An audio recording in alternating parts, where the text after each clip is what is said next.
Salut à tous, salut à toutes, bienvenue dans N1, le podcast NBA des équipes de The Free Agent. On se retrouve pour un nouveau podcast estival pour vous proposer du contenu autour du basket de la NBA, mais du basket en général pendant que vous êtes peut-être en vacances. Si vous avez cette chance-là ou si vous êtes au boulot et que vous êtes là, on vous accompagne évidemment tout l'été, tous les lundis avec du contenu podcast top 5, donc celui que vous écoutez aujourd'hui, et vous avez également les lives qui ont lieu une semaine sur deux que vous retrouverez la semaine prochaine. Alors pour ce top 5, on vous parle de la thématique dans quelques instants, mais juste avant, je vous propose d'accueillir nos deux camarades du jour pour ce podcast-là. Je commence avec mon ami new-yorkais Yannick. Comment vas-tu ? Salut Chris, salut à tous. Bah écoute, ça va pleine forme. On va parler d'anciens, donc forcément je suis là. D'ancien ou pas, en tout cas, tout va dépendre. Ça sera une histoire de génération aujourd'hui, il y a de fortes chances. Oui. Mais on va vous expliquer ça dans quelques minutes. Je vais râler.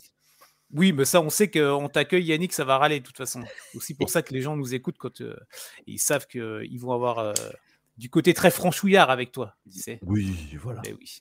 Et pour nous accompagner avec Yannick et moi, vous le retrouvez dans les articles proposés par le site et l'application TFA. Et c'est son premier podcast, donc on va essayer de l'accueillir comme il se doit. C'est Jules. Salut Jules. Salut Chris, salut à tous. Non, franchement, très content d'être là pour mon premier podcast du coup. Franchement, là, j'ai pris vraiment du plaisir en préparant ce podcast et hâte de connaître votre top 5 tous les deux. Bon, très bien. Juste une chose, tu es un rookie, donc tu dois porter nos sacs de vieux vétérans et porter un sac à dos d'Oral Exploratrice, je te préviens. Et payer les donuts tous les matins. Ouais. Courir derrière le bus et laver les shorts sales de Yannick, tu vois. Non. On va pas aller jusque-là. Non, bon. Allez, donc cet épisode autour d'un top 5. Donc, on vous a déjà proposé un premier top 5 il y a 2 semaines de ça, avec Elliot et avec Tom, que vous retrouverez également pendant l'été. C'était un top 5 autour des meilleurs maillots, en tout cas des maillots qui semblaient être pour nous les plus iconiques. Donc, on vous invite à aller réécouter ça si vous n'avez pas eu l'occasion de découvrir cette émission-là. Et donc, cette semaine, un nouveau top 5 avec une thématique bien particulière. On va poser le cadre, on va tout vous expliquer évidemment. Top 5 autour des joueurs internationaux ayant évolué en NBA, les gars. Jules, tu le disais il y a quelques instants quand tu t'es présenté, c'est une thématique qui t'a plutôt hypé. Ouais, non, franchement, c'est cool parce que là, en plus, moi, du coup, je suis plus de la nouvelle génération. J'ai même pas encore 18 ans. Du coup, là, on est quand même dans une génération où c'est beaucoup les joueurs internationaux qui dominent. Et du coup, non, franchement, il y avait de quoi faire. Et non, franchement, c'était grave cool. Bon, toi, Yannick, t'en penses quoi de cette thématique pour cette émission ? Moi, c'est comment dire, ça me replonge dans certains souvenirs. J'ai pris un parti, c'est contrairement à Jules, visiblement, c'est de pas parler de ceux qui sont toujours en activité parce qu'en fait, ils vont forcément déborder le top 5. Et un top 5, c'est un moment T. Donc sachant qu'il y en a certains qui vont dépasser tout ça, et on en parlera tout à l'heure. Ok, bon c'est bien, ça tombe bien. Moi je suis hybride, j'ai du joueur actuel et du joueur qui ont terminé leur carrière, donc on va pouvoir voir ça ensemble. Donc on vous rappelle, ce principe du top 5, c'est vraiment un top 5 très subjectif. Ça se base sur notre histoire autour de la NBA, nos émotions, nos souvenirs. Donc, vous serez très certainement pas d'accord avec notre top 5. Même déjà entre nous, on sait qu'on va pas être d'accord. Mais voilà, on respecte, on respecte les avis de chacun, évidemment. Et n'hésitez pas à nous donner votre point de vue sur les réseaux sociaux, le Twitter, Instagram. Il y a le Discord communautaire si vous voulez passer une petite tête aussi. Vous retrouvez le lien sur les en-têtes, par exemple du Twitter de The Free Agent, pour pouvoir échanger avec nous. Mais voilà.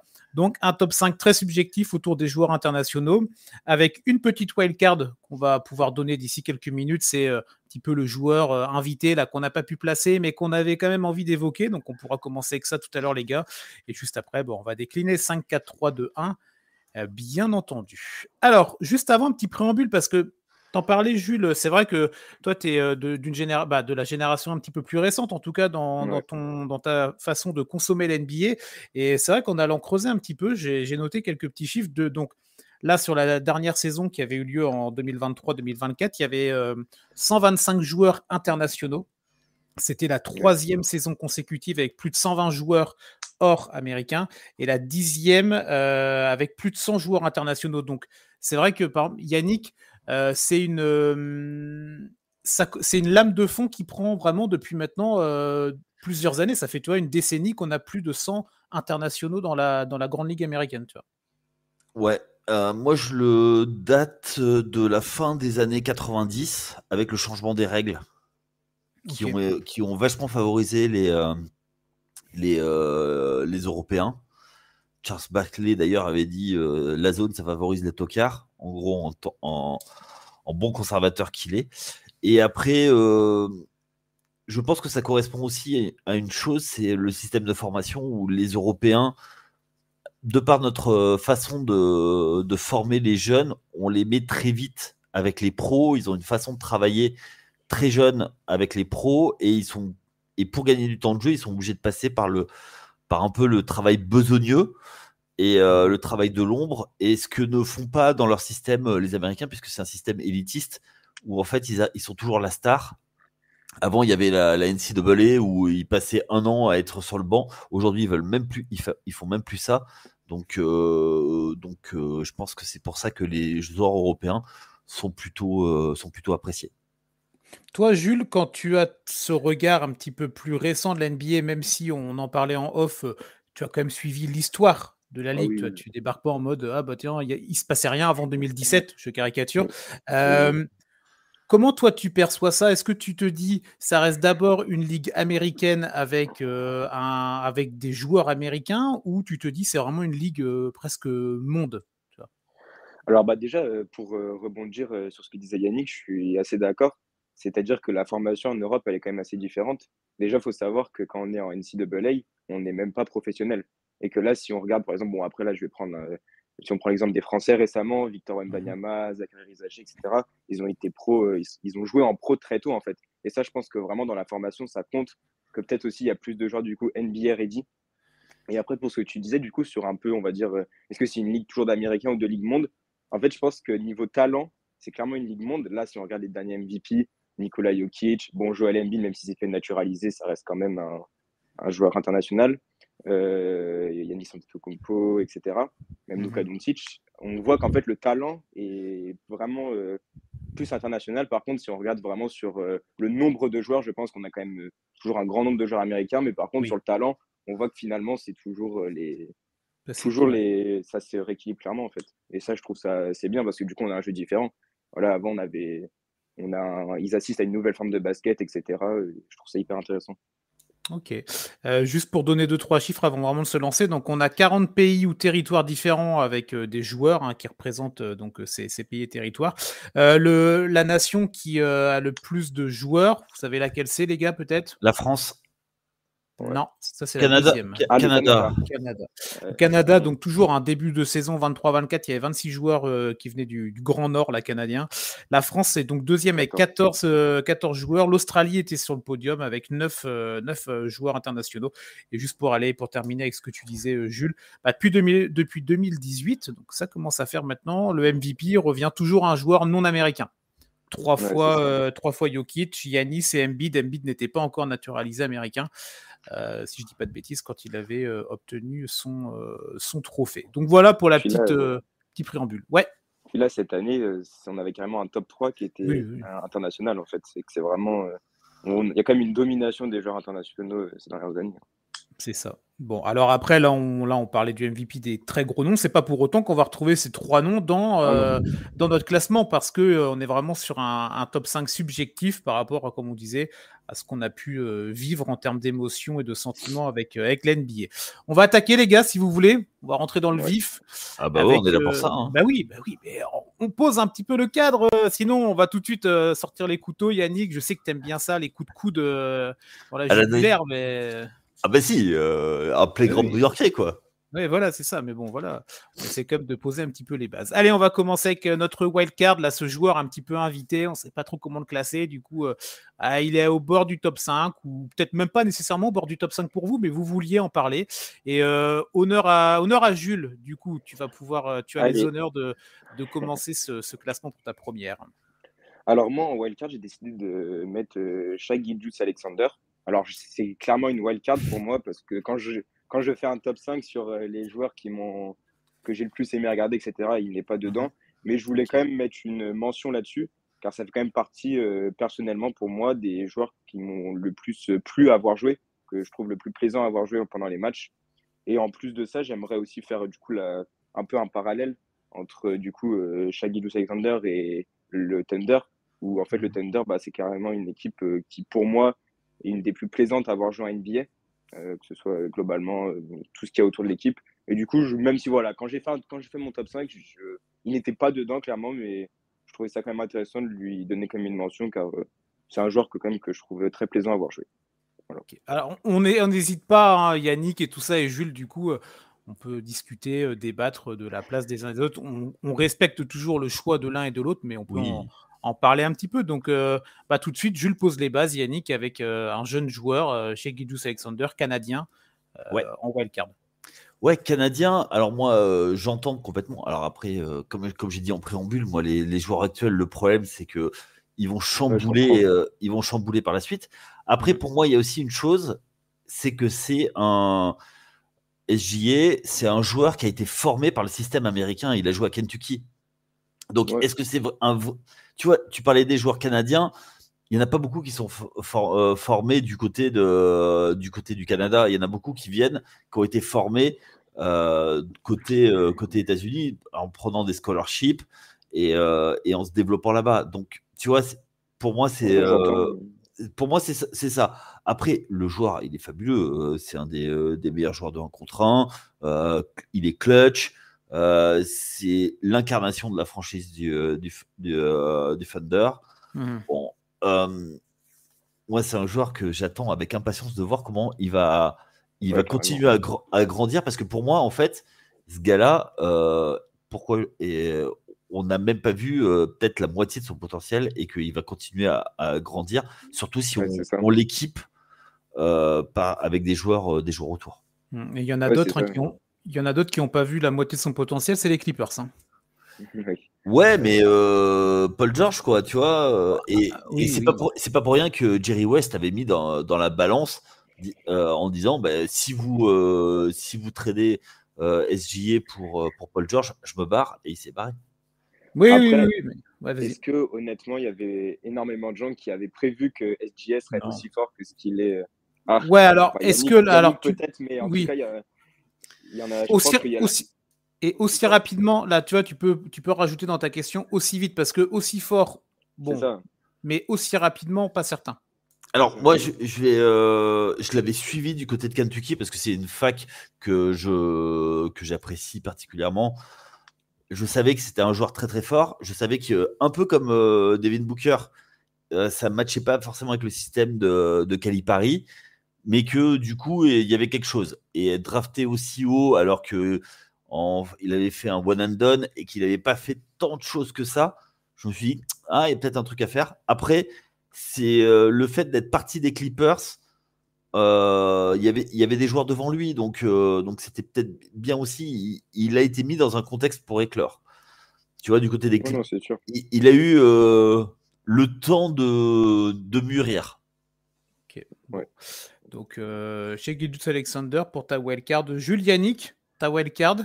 Bah moi, c'est un vieux de la vieille.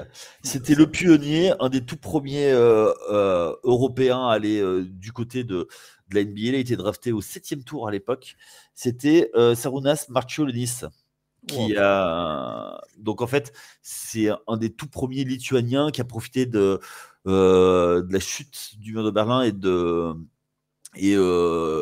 rideau de fer, tout ça. Enfin, la chute de l'URSS, tout ça.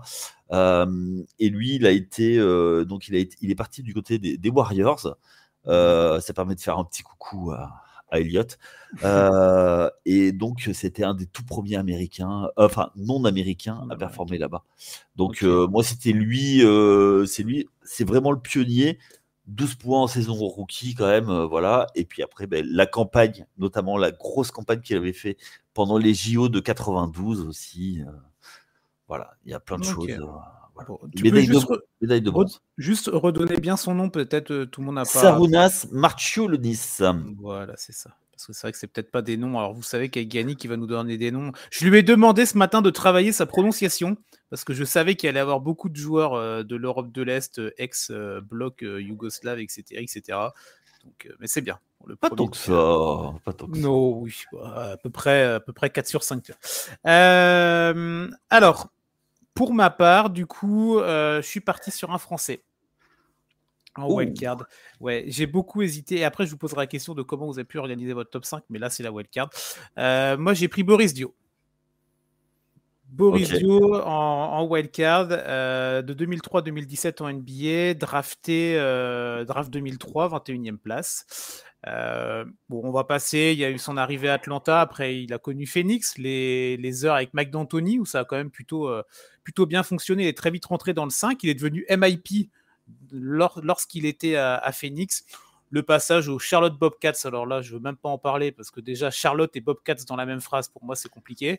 Donc, on va laisser tomber. Mais moi, c'est vraiment cette arrivée aux Spurs. Il était agent libre. Il y avait juste eu avant le lockout. Il y avait eu le lockout NBA. Il arrivait avec un buyout parce que le très grand coach Paul Silas, paix à son âme, mais qui détient les 2 plus longues séries de défaites à son actif, avait décidé de le bencher alors qu'il était sur une série incroyable de 380 matchs. 383, je crois. Et enfin, voilà, ce fossoyeur à joueurs qui était Paul Silas l'a benché, ouais. Ok, bon, en tout cas, signature du côté de San Antonio, donc après ce lockout en 2011, c'est ça. C'est là où il va découvrir ses premières finales, donc en 2012-2013, les défaites contre le Heat de Miami, c'était l'époque, les duels avec LeBron, Dwayne Wade, Chris Bosh, etc. Fin de parcours à Utah en 2016-2017, mais voilà, on a balayé vraiment extrêmement rapidement le parcours de Boris, mais c'est un joueur vraiment complet. Il peut quasiment jouer sur les 5 postes. Un vrai altruisme, une vision de jeu comme rarement on en a eu. Déjà, nous, dans notre circuit français, et même pour moi en NBA, il y en a quelques-uns aujourd'hui. On en parlera certainement un petit peu plus tard, mais vraiment incroyable ce qu'a pu proposer Boris. Et ça lui a causé des torts parce que parfois il y avait des coachs qui arrivaient à le jouer parfaitement et à l'intégrer dans un système de jeu, dans un management d'équipe, et il y en avait d'autres, il l'avait dit en déclaration plus tard, où il y avait eu beaucoup plus de complications. Mike Woodson à Atlanta, ça s'était pas du tout bien passé parce que en fait Woodson lui avait dit concrètement, je sais pas comment te faire jouer, tu vois. Il y avait eu Terry Porter aussi à Phoenix, alors ça je vous avoue j'avais oublié, il a fallu que j'aille me renseigner un petit peu. Donc voilà, Boris, c'est vraiment le symbole d'une certaine équipe de France aussi. Le parcours avec le maillot français est incroyable. La médaille d'or en 2013 à l'Euro, en junior l'an 2000 également. Sadar.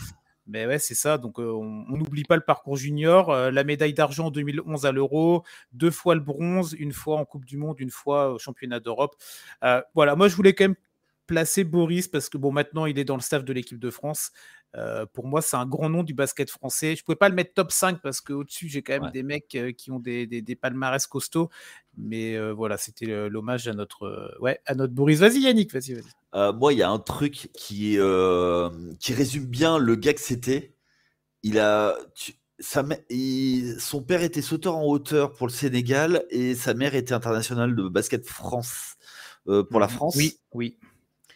Et en fait, il a poussé sa carrière internationale jusqu'à avoir le même nombre de sélections que sa mère. Et le jour où il a égalé, il a dit allez hop, j'arrête. Sa mère qui avait un des plus hauts palmarès en termes de nombre de sélections de l'équipe nationale féminine. Je crois que c'est le 3 ou 4e, mais avec le plus de cap en équipe de France. Ouais, exactement. Et lui, tu vois, il a arrêté pile poil au même nombre pour égaler sa mère. Parce que petit, au tout début, elle avait dit le jour où tu auras autant de sélections que moi, tu viendras à ma table. Et voilà, donc c'était le petit clin d'œil. Et il a fait ça toute sa carrière, tu vois. On se souvient aussi Popovic qui dit en interview le problème, c'est que je sais pas à quel point il va revenir. Il fait une photo avec un verre de vin et un clin d'œil.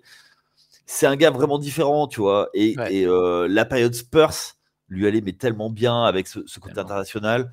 On sait que c'était l'équipe du café. Il y a toutes ces anecdotes quand il y avait le team meeting et que il se faisait un café parce qu'il avait une machine à espresso dans son locker room. C'est ça. C'est un gars passionnant et passionné. Ouais, complètement. Je sais pas, toi, Jules, un petit peu, l'image que tu as d'un joueur comme Boris Dio, de ce que tu as pu en voir. Ça fait Ouais. mal de dire sur des archives, mais bon, c'est ça. Hein. Non, en vrai, j'ai quand même vu en fin de carrière. Mais déjà, c'est vraiment aussi le côté un peu amour du maillot pour l'équipe de France. Hmm. C'est vraiment ça qui m'a marqué. Moi, j'ai commencé à suivre le basket. Donc, ma première saison, c'était la saison NBA 2015-2016. Et j'ai Ok. commencé avec l'Euro 2015 qui était en France. Et du coup, là, à ce moment-là, j'ai vu tout ça, Boris. Et vraiment, oui, c'est vrai que j'ai bien aimé un peu la personnalité. Et après, au niveau du joueur, c'est vrai que c'est un joueur que. Enfin, moi, c'est le type de joueur que j'aime bien. Vraiment gros cul basket, etc. Au poste, etc. Enfin, non, franchement, c'est un joueur que j'aime bien. Bon, voilà Et, pour. Vas-y, et, vas-y. juste, et il a sorti une anecdote là il y a très très peu de temps. Il a dit ouais, Mhm. en NBA, j'ai jamais pris un layup main gauche, j'ai Ouais, tout main fait main gauche, j'ai droite. vu ça. Ouais. Non mais le gars, alors que le gars il était super fort et enfin voilà quoi. Bon, bah voilà, c'était la petite dédicace pour notre Boris national en wildcard, en tout cas pour mon top 5. On va rentrer dans le top 5, les gars, dans le vif. La question avant de se lancer, et après Yannick, tu pourras lancer ton joueur numéro 5 si tu veux bien. Oui. Juste avant, comment vous avez modelé votre top 5? Est-ce que, parce que parfois on fait un classement, et moi par exemple pour le maillot qu'on a fait il y a 15 jours, j'avais mon numéro 1, et après j'ai commencé à discuter. Comment vous, ça s'est, alors sans donner de nom évidemment, mais comment ça s'est un petit peu travaillé dans votre cerveau, l'état d'esprit quand on a parlé de cette thématique, les gars? Vas-y, Yannick, hein, si tu veux, je t'en prie. Alors on a mis cette thématique il y a quelques semaines. Euh, je dois te dire que au début ça a été compliqué. Je les ai tous mis sur une feuille et je me suis dit ah ouais c'était quoi ce joueur? Est-ce que je prends le palmarès? Oui, mais pas que. Est-ce que je prends ce que ça m'a donné? Voilà, tu vois. Donc moi c'est vraiment au coup de cœur, au feeling. Alors j'ai Ouais. mis le palmarès quand même Mhm. et l'impact qu'ils ont eu par rapport au jeu en général. Ok. Donc voilà, pour moi, c'était ça qui était important. Alors moi, justement, je t'avais posé la question, Chris, avant, Ouais. et tu m'avais vraiment dit que ce podcast est vraiment un podcast subjectif. C'est-à-dire que moi, je me suis pas basé sur vraiment celui qui a eu la plus grosse carrière, etc. J'ai vraiment fait, du Mm. coup, moi, c'est qui les joueurs qui m'ont le plus marqué et c'est qui m'a procuré, excusez-moi, le plus d'émotions, avec qui j'ai le plus de souvenirs, etc. Et du coup, oui, moi, j'avais quand même, on va dire, mes trois premiers, je savais à peu près c'était qui.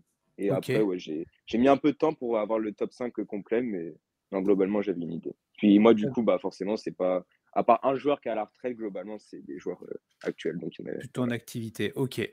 Pour ma part, c'est vrai que j'ai fait comme toi au début, Yannick, c'est-à-dire j'ai posé les noms des mecs qui me venaient tout de suite, tu vois, en tête. J'avais une Ouais. petite liste d'une dizaine de joueurs là qui me sont venus, tu vois. Après, j'ai commencé à aller un petit peu creuser en allant voir le listing des joueurs internationaux parce que c'est vrai qu'on a tendance à oublier, ça va tellement vite en NBA.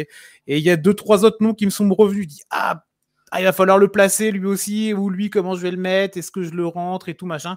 Donc, mais c'est toujours des constructions intellectuelles que je trouve intéressantes. Ouais. Et c'est vrai que cette question du palmarès, de l'affect, moi j'ai quand même essayé aussi, en tout cas pour ma part, c'est ce que j'ai noté à chaque fois sur chaque fin de petites pages de mon cahier, le palmarès aussi en équipe nationale, même si on parle du parcours en NBA, Ouais. je trouve que c'est important le maillot. Ouais. C'est pas ça qui va faire la différence entre un premier, un deuxième ou un troisième, mais c'est quand même un élément à prendre en compte et qui parfois, vous verrez, alors petit spoil, qui peut aussi pour changer la carrière ou en tout cas l'image qu'on a de tel ou tel joueur. Donc, Ah, ah, tu as parlé de la mèche, Rudy Fernandez. non, on verra. Non, Là, mais voilà, non, mais c'est vrai que pour un, en tout cas, il y a un palmarès international qui est extrêmement marquant, mais bon, on verra ça un petit peu plus tard. On va commencer du coup, les gars, numéro 5, Yannick, on te lance un peu sur la piste là, tu nous donnes ton nom et après, tu nous expliques un petit peu le pourquoi du comment. alors moi, c'était un joueur encore un lituanien qui pour moi Hmm. a révolutionné vraiment le jeu. Il arrivait, il était sur les rotules. C'est un joueur qui a été drafté dans les années 80, mais qui n'avait pas le droit d'aller en NBA parce qu'il était russe à l'époque. Il était lituanien, c'est Arvydas Sabonis. Évidemment. Le papa donc de Damonte Sabonis. Pourquoi je l'ai mis là? C'est parce que c'est un joueur qui m'a fait mais tellement d'émotions. Donc tu parlais de la sélection. Alors avec l'équipe de Russie, ils ont sorti, et donc avec Marciulionis dont j'ai parlé plus tôt, les Américains en 88, ce qui déclenche la Dream Team par la suite. Il a également en 92 eu la médaille de bronze au JO de 92 face à la Dream Team. Ils ont joué en demi-finale contre la Dream Team. Tu vois, c'est ce genre de choses dont je me souviens. Après, en NBA, il est arrivé à Portland. Portland l'avait drafté dans les années 81. Ils lui ont payé très jeune. C'était déjà c'était le Wemby avant Wemby, quoi. C'était le joueur de 2,20 m qui faisait des passes dans le dos, qui voyait tout, qui était un excellent passeur. Et c'était le début des pivots passeurs, pivots capables de shooter à 3 points. Et pour moi, c'est le plus gros what if de la fin des années 80. J'aurais voulu le voir en pleine possession de ses moyens. Et puis il faisait partie de la fameuse équipe des Portland Jail Blazers, ceux qui allaient en tôle tout le temps. Et lui, il arrivait, il buvait sa bouteille de vodka par jour à l'époque. Et les gars, ils étaient éberlués que le mec, il bougeait pas d'un iota. Donc voilà. Joueur iconique qui n'a pas eu le palmarès en NBA qu'il aurait dû avoir. Il l'a eu en Europe. Et pour moi, ça reste une légende absolue. Il aurait eu des titres, je le mettais beaucoup plus haut. Et moi, je me souviens de son duo à l'intérieur avec Rachid Wallace, mais c'était un régal. Ok. C'est vrai que il est Hall of Fame, si je dis pas de bêtises. Ouais.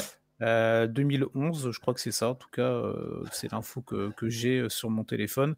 Et t'en parlais aussi, il y a quelques blessures qui ont aussi... les 2 tendons d'Achille dans les années 80. Et c'était pas les blessures comme maintenant. Et à l'époque, l'URSS l'avait laissé aller là-bas s'il ne jouait pas, mais se faire soigner par Portland. Ok. Bon. Est-ce que ça te parle? T'as droit de... C'est pas une question piège, hein, Jules, hein, mais c'est le genre de nom qui te parle un petit peu, ou pour toi, c'est le nom parce que c'est le père de? Mais ça s'entend rien. Alors oui, c'est quand même, ça me parle. J'ai déjà entendu son nom, notamment avec du coup ce que tu disais, Yannick, avec les Jeux Olympiques de 1988, où il remporte la médaille d'or. Là, c'est ce qui a donc déclenché la Dream Team. Donc c'est surtout pour ce titre olympique que j'en ai entendu parler. Après, non, évidemment, je vais pas en parler des heures parce que je suis pas légitime à en parler des heures. Mais oui, et puis évidemment, le père de Domantas Sabonis, qui est d'ailleurs un joueur que j'aime beaucoup actuellement. Et voilà. C'est ça. Oui, en plus, c'est vrai que Domantas Sabonis est un très très bon joueur de basket qui fait bien honneur quand même au papa, qui porte bien le maillot et qui porte bien le nom Sabonis. Hein. Ouais, et ancien président de la fédération. Fédération lituanienne, président du club de Kaunas, qui est en Euroleague. Et si tu veux, ça reste le parrain là-bas, tu vois. C'est une vraie icône du basket européen quand même, de sa génération et même globalement. Il revient très vite dans les noms des joueurs qui ont marqué le parcours en Europe, dans une Europe qui était bien moins bas, en tout cas dans une NBA qui était beaucoup moins ouverte. Il faut toujours recontextualiser les choses. Tout à fait. Bon, Arvydas Sabonis pour Yannick en numéro 5. Jules, ton numéro 5 s'il te plaît. Alors moi en numéro 5, donc je vais partir sur un joueur actuel et je vais partir sur Giannis Antetokounmpo. Alors Yannick. Oui, parce que, attends, pardon, je te coupe, Jules, mais c'est vrai que du coup, tu découvres un peu l'univers des podcasts avec notre ami Yannick, et c'est vrai que Giannis Antetokounmpo, c'est monsieur tout droit pour Yannick. Donc, alors, monsieur Handball, 3 pas avant, 25 pas après. Voilà. Je vais argumenter. Alors, déjà, pour ma part, personnellement, Giannis, c'est vraiment un des joueurs qui me procure le plus d'émotions. Quand il est champion NBA en 2021, et même là, quand on voit récemment avec le TQO, comment il est ému avec la Grèce, quand il s'est qualifié, en fait, on sent que c'est quelque chose qui lui tient à cœur. Déjà, ça, c'est quelque chose que j'aime bien. Puis voilà, Antetokounmpo, c'est quand même un parcours qui est assez incroyable. Il est drafté en 15e position, si je ne me trompe pas, par les Bucks, clairement pour le potentiel. Puis on voit en fait qu'il y a une progression d'année en année. Il est MIP en 2017, puis il est double MVP de 2019-2020. jusqu'à du coup la consécration en 2021 avec le titre. Et moi, ce qui m'a vraiment du coup marqué chez lui, c'est pas forcément son jeu. Justement, comme tu dis, Yannick, je comprends le truc de dire monsieur handballeur, mais moi, c'est vraiment plus la mentalité. Où c'est ça, moi, personnellement, qui me le fait aimer, qui fait qu'il rentre dans mon top 5. C'est voilà, son discours, même si évidemment il peut être critiqué, mais son discours en 2023, quand il perd au premier tour contre le Miami Heat, on voit le match 6 en 2021, après avoir mis 50 points, l'émotion qu'il procure, on voit ce que c'est pour lui. Et voilà, clairement, Antetokounmpo, ça représente pour moi vraiment la notion de travail, en fait. C'est vraiment ça que j'aime bien chez lui, parce que c'est pas justement les joueurs qui vont être classés plus haut dans mon top 5, c'est des joueurs, on va dire, avec un peu plus de talent de base. Et lui, du coup, c'est quand même un exemple, je trouve, de détermination et de travail. Mais du coup, ce qui fait donc qu'il est que cinquième et pas plus haut, c'est qu'effectivement, niveau du jeu, c'est pas moi personnellement, au niveau du jeu, ce qui me procure le plus de plaisir, ce que j'aime le mieux. Mais du coup, il rentre quand même dans mon top 5 un peu par cet aspect, voilà, détermination, mentalité qui fait qu'en fait, bah, je l'admire. En fait, et ça prouve que du coup, même si, voilà, pas de talent, est-ce que le physique, le physique peut être considéré comme un talent? Forcément, il a des atouts physiques qui font qu'il peut dominer.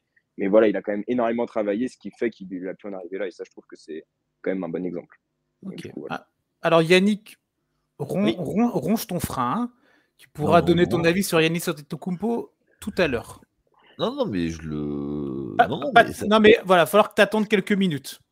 D'accord, ok. Non, mais après, moi, je l'ai dit, hein, il est dans mon top 5, mais c'est pas. Il est cinquième. Non, mais Jules, il y a Chris qui le met plus haut. Donc, ah oui, c'est pour ça que je demande à Yannick d'attendre avant de.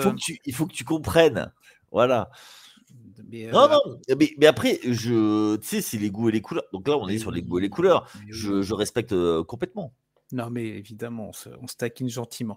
On reparlera très certainement d'Giannis Antetokounmpo beaucoup plus tard dans cette émission. Numéro 5, pour ma...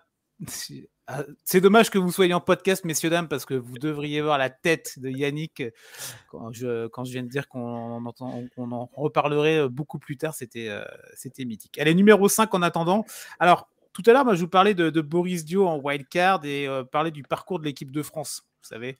Qui a quand même été plutôt intéressant, mais souvent les Français se sont confrontés à une nation voisine, une nation plus ou moins amie. Mais c'est vrai que j'ai eu du mal à le mettre plus haut par rapport à son côté espagnol. Hein. Mais je ne peux pas le mettre, je peux pas l'enlever parce que pour moi, il représente quand même une identité que j'ai adoré oublier. Peut-être savoir Yannick de quoi je parle. Ouais. Moi, j'ai mis en 5e Marc Gasol. Marc ? Ah, ok. Ouais. Ah oui. Ah non, pas du tout. Marc Gasol, non. Moi, non. Bon, après, je respecte les deux frangins, mais non, pour moi, c'est Marc Gasol, qui avait été drafté en 2007 par les Lakers. Alors, il y a joué en toute fin de carrière, parce que quand il a été drafté par les Lakers, il a été tout de suite envoyé à Memphis, parce que Memphis avait les droits sur Marc Gasol. Il l'a envoyé en échange de Pau Gasol. Donc, il y avait cet échange de frangins là, qui donc lui est allé du côté des Lakers. Élu défenseur de l'année en 2012-2013, il avait plus de 1,5 contre et plus d'une interception par match, donc c'est quand même assez notable comme chiffre. Il a passé quasi toute sa carrière, il a passé 11 saisons à Memphis. Dans ces 11 saisons, il y a eu 7 passages en play-off, le maillot retiré évidemment, mais c'est cette époque du grit and grind qui, voilà, Yannick qui savait très bien que j'allais en parler, qui pour moi était vraiment... moi, ça m'a marqué en fait dans mon histoire autour du basket, autour de la NBA en général. C'était de la sueur, du physique, du jeu lent. C'était on défend le plomb, on va mourir sur le terrain pour aller intercepter un ballon, tu vois. Des mecs comme Tony Allen, ce genre de profil-là, Zach Randolph évidemment, mais il y en a tellement plein. Et Marc Gasol, je trouvais que je vois les photos avec ce maillot 33, le bleu, le Memphis là que j'ai vraiment adoré. Autant la nouvelle génération de Memphis, j'ai un peu plus de mal, Ja Morant et compagnie pour d'autres raisons, mais moi cette époque-là de Memphis, je l'ai vraiment adoré. Son meilleur parcours avec cette équipe de Memphis, c'est une finale de conf en 2013. Alors ils avaient été sweepés par les Spurs 4-0. Et moi, ce que j'ai trouvé aussi intéressant dans le parcours de Marc Gasol, donc il y a cette première étape vraiment à Memphis avec tout ce que je viens d'évoquer, et ensuite il y a ce passage à Toronto. son arrivée en 2019, c'était pendant la trade deadline de janvier-février, là, quelque chose comme ça, là, où il y a les petits ajustements. Et tout le monde avait salué à l'époque ce petit move, les petits moves qui peuvent faire la différence. Et la preuve en est, et bah, du coup, il arrive en 2019 dans cette équipe autour de Kawhi Leonard, etc., etc. Et Toronto va aller décrocher la timbale et va aller décrocher le titre. Marc Gasol, sur les 24 matchs, sur l'intégralité des playoffs de Toronto, il va jouer les 24 matchs. Et il va jouer à peu près une trentaine de minutes. Donc, c'est vraiment un élément important dans cette équipe de Toronto. Donc, le titre pour lui avec cette équipe canadienne des Raptors. Et après, voilà, le palmarès en équipe d'Espagne, on va le balayer plus rapidement, mais 4 fois médaille d'or, il y a eu 2 titres, 2 médailles d'argent au JO en 2008, en 2012, médaille de bronze à l'Euro 2013, mais il nous a fait beaucoup mal avec le maillot espagnol, mais voilà, moi je voulais quand même le placer parce qu'il a représenté pour moi un des symboles d'une époque que j'ai adorée en NBA, cette époque du grit and grind à Memphis. Et en plus, il y a ce titre-là avec Toronto qui est quand même une très belle récompense pour sa carrière en NBA. Donc voilà, Marc Gasol pour moi en numéro 5. Ouais, bah franchement, moi, j'ai pas grand-chose à rajouter, je suis d'accord avec toi. Si je me trompe pas, en 2013, quand on est champion d'Europe, il n'y a pas Pau Gasol, mais c'est Marc Gasol, c'est ça? Là, je l'ai pas peut-être, je sais plus. Je crois qu'en 2013, du coup, il n'y a pas Pau Gasol. Et ça, je me souviens, du coup, bah, moi, je suivais un tout petit peu, mais je n'étais pas encore un vrai fan, j'étais encore trop petit. Mais c'est vrai que je me souviens que c'était un peu le. Dites-moi si je me trompe, du coup, mais un peu l'homme à abattre. Enfin, c'était vraiment là. Ah non. Là un peu. Ah non, c'était pas l'homme à. Non, l'homme à abattre, c'était Rudy Fernandez. Avec sa mèche là et parce que en fait en 2 ans avant il met une cravate sur Tony Parker alors qu'il est en l'air, il doit se prendre une disqualifiante et du coup il n'y a pas la disqualifiante et du coup ça change complètement le momentum, mais ouais c'est 2011, c'est ça? Ouais, 2011, ouais 2011 la finale. Ouais. Ok, donc voilà, top 5. Donc Arvidas Sabonis pour Yannick, Yannis Antetokounmpo pour Jules et donc Marc Gasol pour moi-même. On va continuer, on va avancer avec le numéro 4. Jules, s'il te plaît. Ouais, alors moi, en numéro 4, du coup, c'est le seul joueur que j'ai mis qui est retraité et c'est Tony Parker. Alors du coup, comme j'ai dit, j'ai commencé à suivre le basket, du coup, être vraiment fan, on va dire, au moment de l'Euro 2015, qui était donc en France. Et même si, voilà, ça n'a pas été sa meilleure compétition, Tony Parker était encore là. Et ça restait quand même la tête d'affiche, etc. Et donc, du coup, moi, son admiration, même si j'ai suivi sa fin de carrière, elle est surtout passée également par. J'ai regardé des matchs en replay, les highlights, de nombreux documentaires. Et en fait, du coup, bah, à travers ça, suivre sa carrière, qui a été quand même exceptionnelle. Voilà, le discours en 2013, à la mi-temps contre l'Espagne, le MVP des finales en 2007 sur les premières finales contre LeBron, etc. Et du coup, ça fait vraiment partie de ceux qui, même si j'ai pas pu suivre évidemment toute sa carrière, de ceux qui m'ont le plus marqué, que ce soit au niveau du jeu, voilà, meneur très rapide, etc. Et même au niveau de la mentalité, où il a quand même aussi une détermination, comme je le racontais avec Yannis Antetokounmpo, ça fait aussi partie de Tony Parker pour moi, de ces joueurs qui ont vraiment, c'est ça, la mentalité qu'il faut pour gagner. Mais du coup, voilà. Sûrement, si j'aurais été peut-être né 10 ans avant, il serait plus haut dans ce classement. Mais du coup, je le mets qu'à la 4e place, parce que du coup, c'est pas ma génération, même si j'ai suivi sa fin de carrière. Et voilà. Tu n'as pas suivi sa fin de carrière à Charlotte, excusez-moi. J'ai suivi justement sa fin de carrière. Non, oui, voilà. J'ai suivi sa fin de carrière. J'espère que l'image que tu as de Tony Parker, c'est pas avec le maillot de Charlotte, avec tout le respect qu'on a pour cette équipe de Charlotte. Mais non. Non. Ouais, mais j'ai suivi sa fin de carrière. Avoir comme président Michael Jordan, comme propriétaire Michael Jordan, voilà. Hein. Bon, après, Michael Jordan en président, il a jamais non plus, il n'a pas été à la cheville de ce qu'il a été en tant que joueur. Fais attention, il parle plus à Charles Barkley pour ça, hein, Michael. Hein, attention. Oh là là. Bon, s'il nous écoute, sorry Michael. Hey, il était en France à Sifour-les-Plages. Oui, ouais, c'est passé. Il a fait un tournoi de pétanque, non, c'est pas un truc comme ça. Karting, pétanque, n'importe quoi. Ok, donc Tony pour toi en numéro 4. C'est intéressant que tu en parles parce que voilà, comme tu l'as dit, tu n'as pas suivi le prime Tony. Tu l'as pas suivi dans les grandes années Spurs. Mais d'une autre manière, quoi. Ouais, oui, c'est ça. Mais pas avec l'émotion du direct. Tu vois. Bah non, forcément. Oui. Mais ça reste intéressant que tu le mettes en avant quand même. Je sais pas, c'est ça, puis juste pour finir, c'était vraiment ça reste quand même la tête d'affiche du basket français. Bon, là, il y a Ouais. Victor Wembanyama qui arrive, mais ça reste quand même. Donc, je sais pas, moi, voilà, j'ai commencé le basket, j'étais petit, etc. J'entendais quand même beaucoup de Tony Parker. Et c'est Ouais. aussi, je trouve, ce qu'il représente. Là, il y a 3 jours, pardon, il y a eu son maillot qui a été retiré.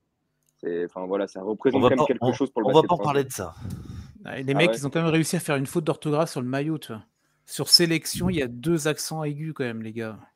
Bon, bref, ça c'est quand même ridicule. Mais bon, après, oui, bon, le maillot retiré, bon, après, c'est. Oui, non, Voilà, c'est il pas, je faut. suis d'accord que c'est suicide. Mais voilà, c'était. Non, mais c'était un hommage. Ouais, l'hommage est légitime, le retrait du maillot en sélection, enfin voilà. Ouais. J'ai trouvé ça intéressant, les discours de Nicolas Batum, de Brizio, tout ça. Oui, Après, oui, bien le sûr. fait de retirer.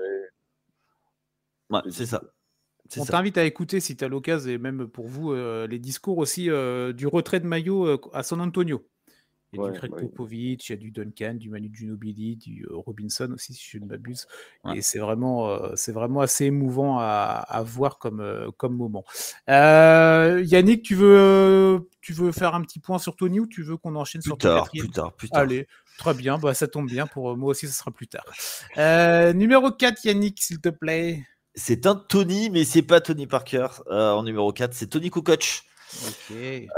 Pourquoi Tony Kukoc Parce que c'est un des premiers gros joueurs européens à avoir traversé. Il a tout gagné, il était sur 3 titres d'Euroleague.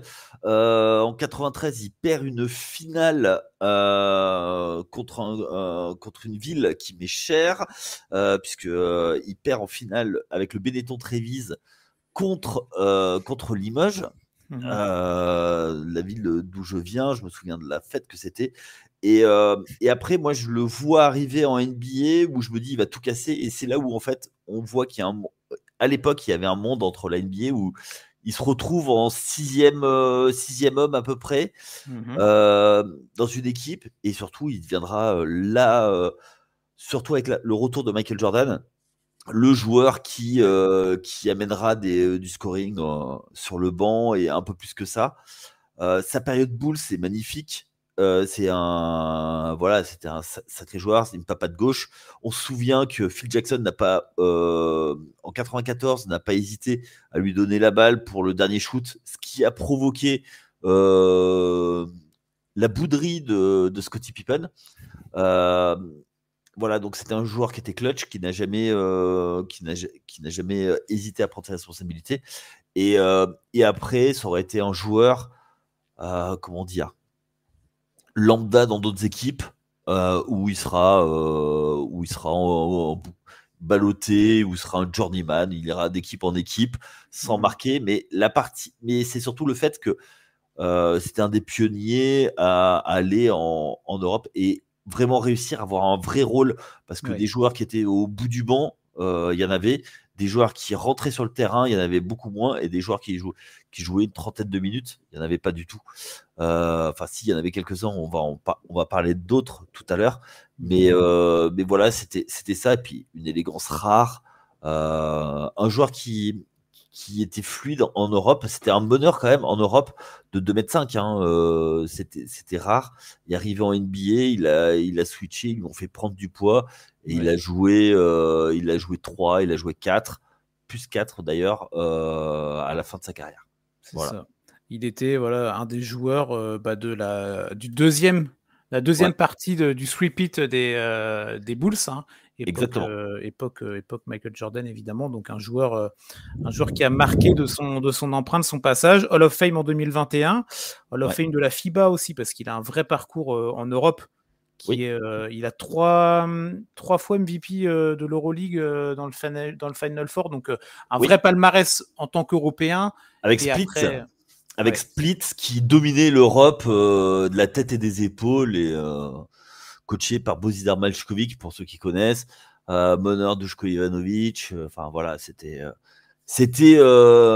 Dino Radja, enfin voilà, c'était des trucs, c'était une équipe de fou. Avec un nom qui cause, qui fait qu'on connaît évidemment. C'est vrai que peut-être pour ceux qui n'ont pas connu l'époque Chicago Bulls, épopée de Jordan, il y a toujours le documentaire on peut en The Last discuter Dance. The Last Dance, hein, avec, où évidemment tout ça est évoqué, alors concentré évidemment sur Jordan, mais ça parle évidemment des deux sweep-it des Bulls, donc Tony Kukoc y est abordé. Jules, tu as quelque chose à rajouter peut-être sur Kukoc ou même au-delà, sur cette époque un peu des Bulls, ce double sweep-it ou pas du tout, on peut avancer Non, bah rien de spécial, rien de particulier, ouais. à rajouter. Ok, bon. Tony Kukoc, en tout cas, en numéro 4 pour notre ami Yannick. Bah, moi, numéro 4, il va être rapide parce que vous en avez parlé tout à l'heure, Jules t'en a parlé. Moi, c'est Giannis Antetokounmpo que je mets 4. Voilà. Je ne l'ai pas mis beaucoup plus haut, mais pour moi, il était dans le top 5. Il faisait partie des noms que j'ai tout de suite mis sur ma liste parce que, rapidement, le palmarès, 2 fois MVP, mais tu l'as dit tout à l'heure, 8 fois dans une All-NBA, dans le top 75, bon, ça c'est plus anecdotique. MIP, défenseur de l'année, une bague, MVP des finales, il a 29 ans, donc il a encore quelques années devant lui. Moi, ce qui me marque vraiment, c'est le parcours, en fait. Quand on va un petit peu lire, vous connaissez l'histoire, hein, il y a même eu un documentaire, je crois, qui est sorti, ou un film. Ouais, d'ailleurs, c'est le film, il s'appelle The Rise. Il est dispo sur Disney+, je crois. Et ouais, franchement, c'est pour ceux qui veulent connaître son histoire. C'est ça. C'est franchement un bon film à regarder. Mais c'est vraiment un gars qui n'était pas destiné à avoir un destin de sportif de haut niveau, un destin au NBA et d'avoir encore plus tout le palmarès qu'on vient d'évoquer là. C'est un mec qui l'expliquait, il n'aimait pas nécessairement le basket au départ. Hein. Il est rentré dans le basket par un de ses frères, Thanasis. Il a commencé à 12 ans avec son frangin jouer au basket. Avant, il était dans les marchés à Athènes et compagnie, vendait des sacs, des sacs contrefaits, tout ça, vous avez déjà dû entendre parler de tout ça. Et c'est à partir de 16 ans qu'il a été remarqué quand il jouait en 2e division du côté de la Grèce. Et en fait, c'est vrai qu'il a vite été observé parce qu'il avait des mensurations de dingue, en fait. Et aujourd'hui, avec l'époque des Victor Wembanyama, des Chet Holmgren, de tous ces mecs-là, c'est pas qu'on banalise les joueurs qui font 2m10, qui ont des envergures à plus de 2m20, mais à cette époque-là, il ne faut pas oublier, quand il rentre en NBA, Giannis Antetokounmpo, donc là, c'était la draft 2013 pour lui, on n'était pas encore habitué à avoir des profils comme ça. Alors, je pense que Yannick, tu vas me rejoindre. Au départ, allez revoir les photos de Giannis tout jeune, il est frêle, il est ridiculement non, mais il n'est pas du tout NBA ready. On le dit beaucoup aujourd'hui. Là, il a les mêmes bras que Jules. Mais c'est vrai qu'il est extrêmement frais. Il y a des photos là où il a quasiment pas de cheveux, il est tout jeune, il est tout minot. Et le manager, le general manager des Bucks, j'ai plus son nom, excusez-moi, avait annoncé aux fans que c'était un projet long terme, ce mec-là. Et bon, il a quand même plutôt réussi parce que là, c'est vrai qu'Yannis, sur les dernières années, on peut critiquer, souvent blessé là, sur les 2 dernières de campagne de playoff en particulier. Il y a quand même le titre en 2021, il ne faut pas non plus tout balayer. Mais les premières années, quand il a vraiment commencé à éclore Yannis sur la scène NBA, il détruisait tout le monde quand même.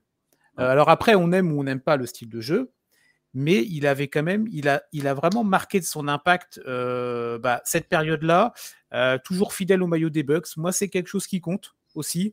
Pas Yannick, on a l'impression, mais moi, je trouve que c'est bien d'avoir des joueurs comme ça qui restent affiliés à un maillot, même s'il y a eu des histoires, des échanges, des discussions, et voilà. Mais moi, c'est un mec que j'apprécie encore regarder. Même si je trouve que aujourd'hui la NBA va tellement vite qu'on passe de l'un à l'autre très vite, mais pour moi ça reste un joueur qui a marqué de son empreinte un petit peu sa temporalité, mais parce que il avait un physique, il a toujours, mais un physique qui était un peu hors norme quand même pour l'époque. Ouais, je suis assez d'accord avec ça. Pourquoi j'ai fait la moue, c'est parce que je suis pas sûr qu'il finisse sa carrière du côté de Milwaukee. Okay. Ouais, moi, tu vois, je le vois bien essayer de bouger après. C'est parce que la direction de la franchise, je suis pas sûr que ça lui plaise tant que ça. À moins qu'on lui propose un poste de general manager, mais je pense pas. Ouais. Il y a un truc que tu as oublié de dire, c'est que quand il est coaché par Jason Kidd le fait jouer meneur. Bah oui, ça. On se souvient pas, mais il avait essayé de prendre la ligue complètement à contre-pied en dehors du small ball, de faire un tall ball, et avec notamment Giannis en meneur. Alors l'expérience s'est vite arrêtée. C'est ça. Bon, pour moi, ça reste effectivement un joueur marquant de ces 15 dernières années. Allez, on va dire 10. moi, je suis pas fan du profil du joueur en tant que tel. Et après, et surtout, c'est que j'ai l'impression qu'une fois que son titre obtenu, tu sais, il y a eu la fameuse décompression avec le corps qui lâche un petit peu. Ok, Et, oui, ça s'entend. et tu vois, il y a un goût de pas assez. Et j'aurais préféré, tu vois, qu'il ait plus de bagarres en playoff pour aller chercher, pour aller plus loin et tout ça. Après, tout ce qu'il a fait, respect à lui. Hein, il a été gagné un titre quasiment à lui tout seul. Alors, il y avait une équipe, mais le contre sur DeAndre Ayton sera son climax, quoi, tu vois. Ouais, clairement. Et Moi, vas-y. c'est vraiment le truc qui a changé la finale. Parce que si DeAndre Ayton claque le dunk sur Yanis, c'est fini, quoi, tu vois.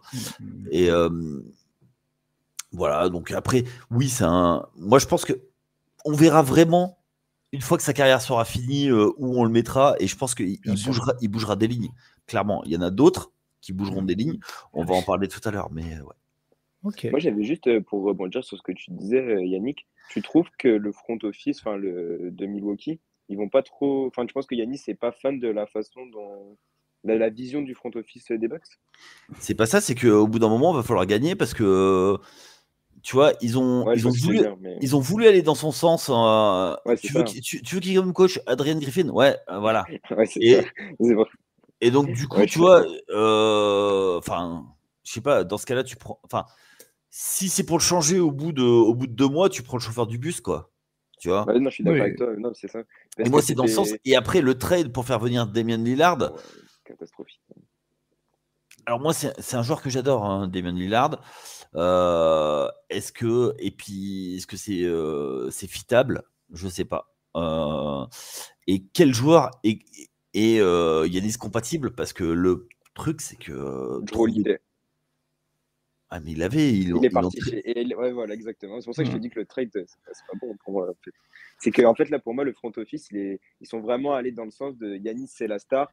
Et on fait tout ce que. Un peu comme c'est le cas avec LeBron, en fait. Et on fait. Ils vont dans son sens, en fait. C'est-à-dire, le coach, c'est lui qui a Ouais, mais, choisi, ça va pas, il part. Il voulait un deuxième gros joueur, Damien Lillard, etc.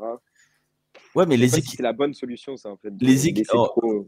les équipes montées de toutes pièces autour de LeBron, ça marchait qu'une fois.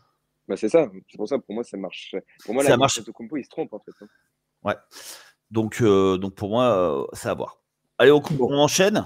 Ben Comment je- oui, on va continuer, les gars, Ouais. avec le podium. On rentre sur le podium de nos top 5 de joueurs internationaux, top 5. Évidemment subjectif, on le rappelle. Ouais. Numéro 3, Jules. Alors moi, du coup, toujours un joueur actuel. Et en numéro 3, je vais aller sur Nikola Jokic. Donc clairement, pour moi, Nikola Jokic est vraiment un des joueurs qui m'impressionne le plus, notamment par son QI basket qui est exceptionnel. Et d'ailleurs, c'était LeBron qui, dans son podcast avec DJ Redick, Mind the Game, qui d'ailleurs, entre parenthèses, c'est pour ceux qui n'ont pas encore écouté, vous pouvez franchement aller écouter, c'est vraiment incroyable, je trouve. Et il disait qu'au niveau QI basket, en fait, il fait clairement partie, Nikola Jokic, des meilleurs que l'histoire du basket a vu. Et ça, moi, du coup, il m'a marqué parce qu'en fait, il est dominant sans grande qualité athlétique. Et ça, c'est vraiment quelque chose qui, du coup, m'a marqué. Même si, bon, les qualités. Est-ce qu'il a vraiment zéro qualité athlétique? Il fait quand même 2 mètres 11, 130 kilos. Mais ce que je veux dire, c'est que Voilà. dans la NBA où là, où tout est toujours très aérien, etc., Nikola Jokic, il est quand même pas trop dans ces zones-là. Et il arrive quand même à dominer. Et ça, je trouve ça exceptionnel, notamment au rebond. On voit qu'il a une science du rebond pour du placement, etc. Ce qui fait qu'il arrive à dominer comme ça. Et de pousser Donc, aussi au rebond aussi. ouais, de pousser. Et Et ça, combiné du coup à sa technique du jeu et son cul basket que je trouve vraiment exceptionnel. Voilà, c'est quand il est au poste, il est clairement inarrêtable, il fait toujours les bons choix et c'est vraiment quelque chose c'est vraiment le type de joueur que moi j'aime bien. Et en plus de ça, là c'était vraiment pour le jeu, mais au niveau de la personnalité, moi je trouve que c'est comme une personnalité qui est assez attachante et avec notamment en conférence de presse, voilà, où il peut faire rire, etc. On peut penser où il gagne le titre en 2023, où le journaliste lui pose une question sur la parade et bon, il a pas l'air trop envie d'y aller, de ça, Il tout s'en ça, fout. c'est une personnalité à part, en fait, Nikola Jokic. Et je trouve que c'est vrai que ça fait, pour la NBA, c'est bien. Il prend ça plus, des fois, on a l'impression comme un travail, voilà, où on a été quand même beaucoup bercé avec, voilà, les Mamba mentality, etc. Et ça, c'est quelque chose un peu différent et je trouve que ça bien pour la NBA. Ça fait du changement et voilà. Moi, c'est un joueur qui clairement m'a marqué et que j'adore voir jouer. Ok. Bah, moi, Niko Jokic, on en parlera certainement un petit peu plus tard, donc je garde mon propos. Oui, bah moi c'est un joueur. Je trouve que c'est un peu romancé le fait qu'il n'a pas de qualité physique parce que s'il n'avait pas de qualité physique, il serait pas là. Il est quand même ultra costaud. Sur le QI basket, j'ai envie de dire aujourd'hui c'est c'est facile en comparaison des autres parce qu'ils ont très peu de QI basket. Voilà, après, moi je trouve que oui, en fait, on mélange entre le QI basket et la vision du jeu.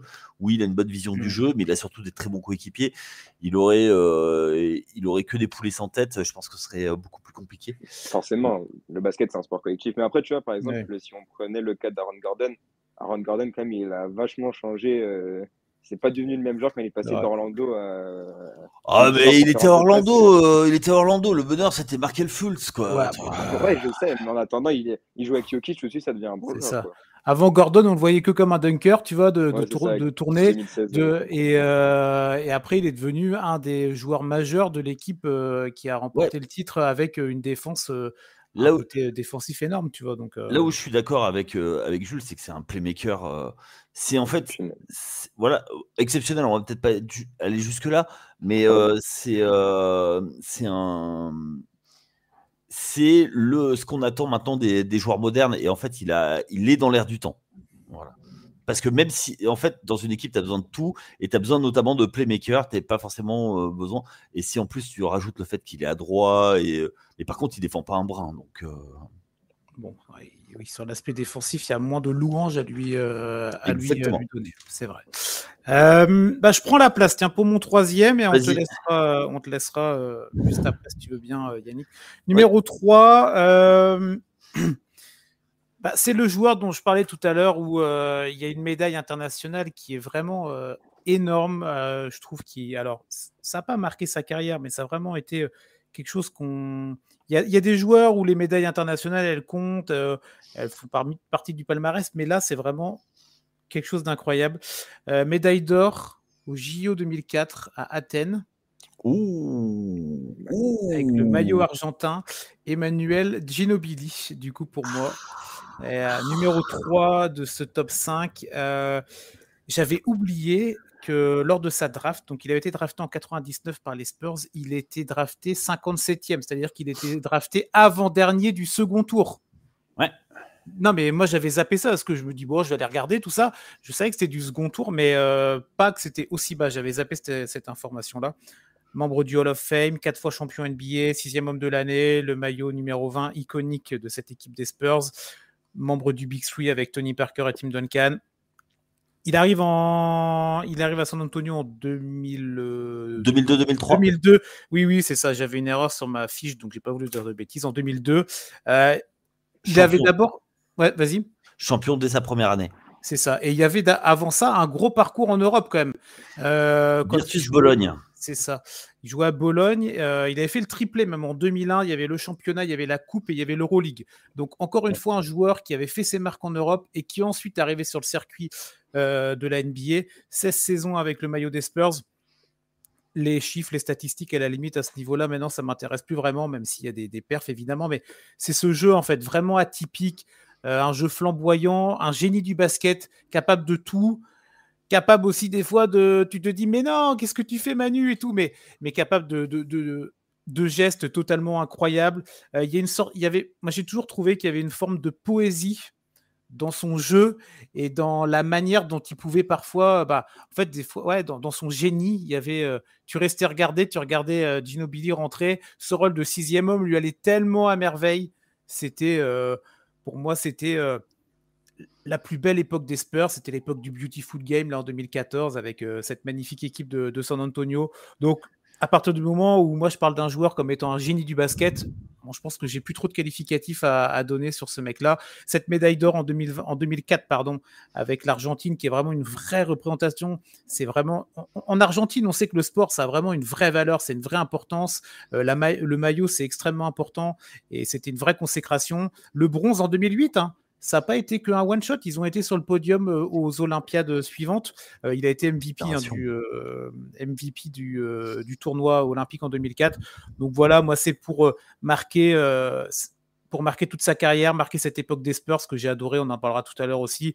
Mais ouais, Manu Ginobili, un parcours sensationnel et un mec incroyable. Et je suis sûr que ce mec-là, tu te mets à table avec lui et tu discutes des heures de jeu de basket et ça doit être tellement enrichissant, tu vois. Donc, j'adore ce mec. Grand copain de Boris Dio. Ah bah oui, bon, en même temps, Et Manu Ginobili à l'époque, tu sais, avec la longue tignasse, tu sais, quand il était jeune, il était avant qu'il perde ses cheveux. Ouais, voilà, c'est ça. Lui, il a eu une évolution capillaire aussi très, très importante. Mais voilà, non, moi, c'est vrai que j'ai le sourire quand j'en parle parce que j'ai adoré ce mec-là. Donc, il est podium pour moi, Manu Ginobili. Et il est podium, il a failli être plus haut sur le podium, mais bon, après ouais. Mais après, tu vois, du coup, je m'en veux de ne pas avoir pensé à lui, tu vois. Oh! Ouais, ouais. Mais après, quand tu vas voir qui j'ai au-dessus, c'est difficile. Choisir, c'est renoncer. C'est une patate gauche, surtout. C'est une main gauche très particulière. C'est un shoot. C'est une clutchitude. Popovic, il disait de lui... en fait, j'ai été obligé de complètement réinventer mon coaching à cause de toi parce que chaque fois que tu avais la balle, j'ai cru que je faisais des crises cardiaques. Enfin, c'était le complément idéal avec les deux autres que tu as cités, hein, Tony Parker et Tim Duncan, qui étaient extrêmement dans le cadre et ils avaient besoin de quelqu'un qui était complètement hors cadre dans cette équipe. Et moi, j'ai jamais été fan des Spurs des années 2000, même avant. C'est vraiment une équipe qui me faisait de la peine à regarder, tu vois, j'avais de la peine à regarder. Et mais lui, voilà, tu savais qu'il se passait, dès qu'il avait la balle, il allait se passer quelque chose. Donc je suis assez d'accord avec toi. Ouais. Bon, très bien. Ton troisième, Yannick? Moi, c'est encore une légende. Il est décédé au prime de sa carrière. C'est Drazen Petrovic. Drazen Petrovic. Qui a drafté, qui va jouer à Portland, qui va faire une finale NBA perdue avec Portland et qui demande son trade dans la foulée. Va jouer au New Jersey Nets à l'époque et il explose là. C'est le premier Européen à marquer plus de 20 points dans les matchs régulièrement. C'était un scoreur patenté. Son surnom, c'était Mozart. Donc, ça veut tout dire.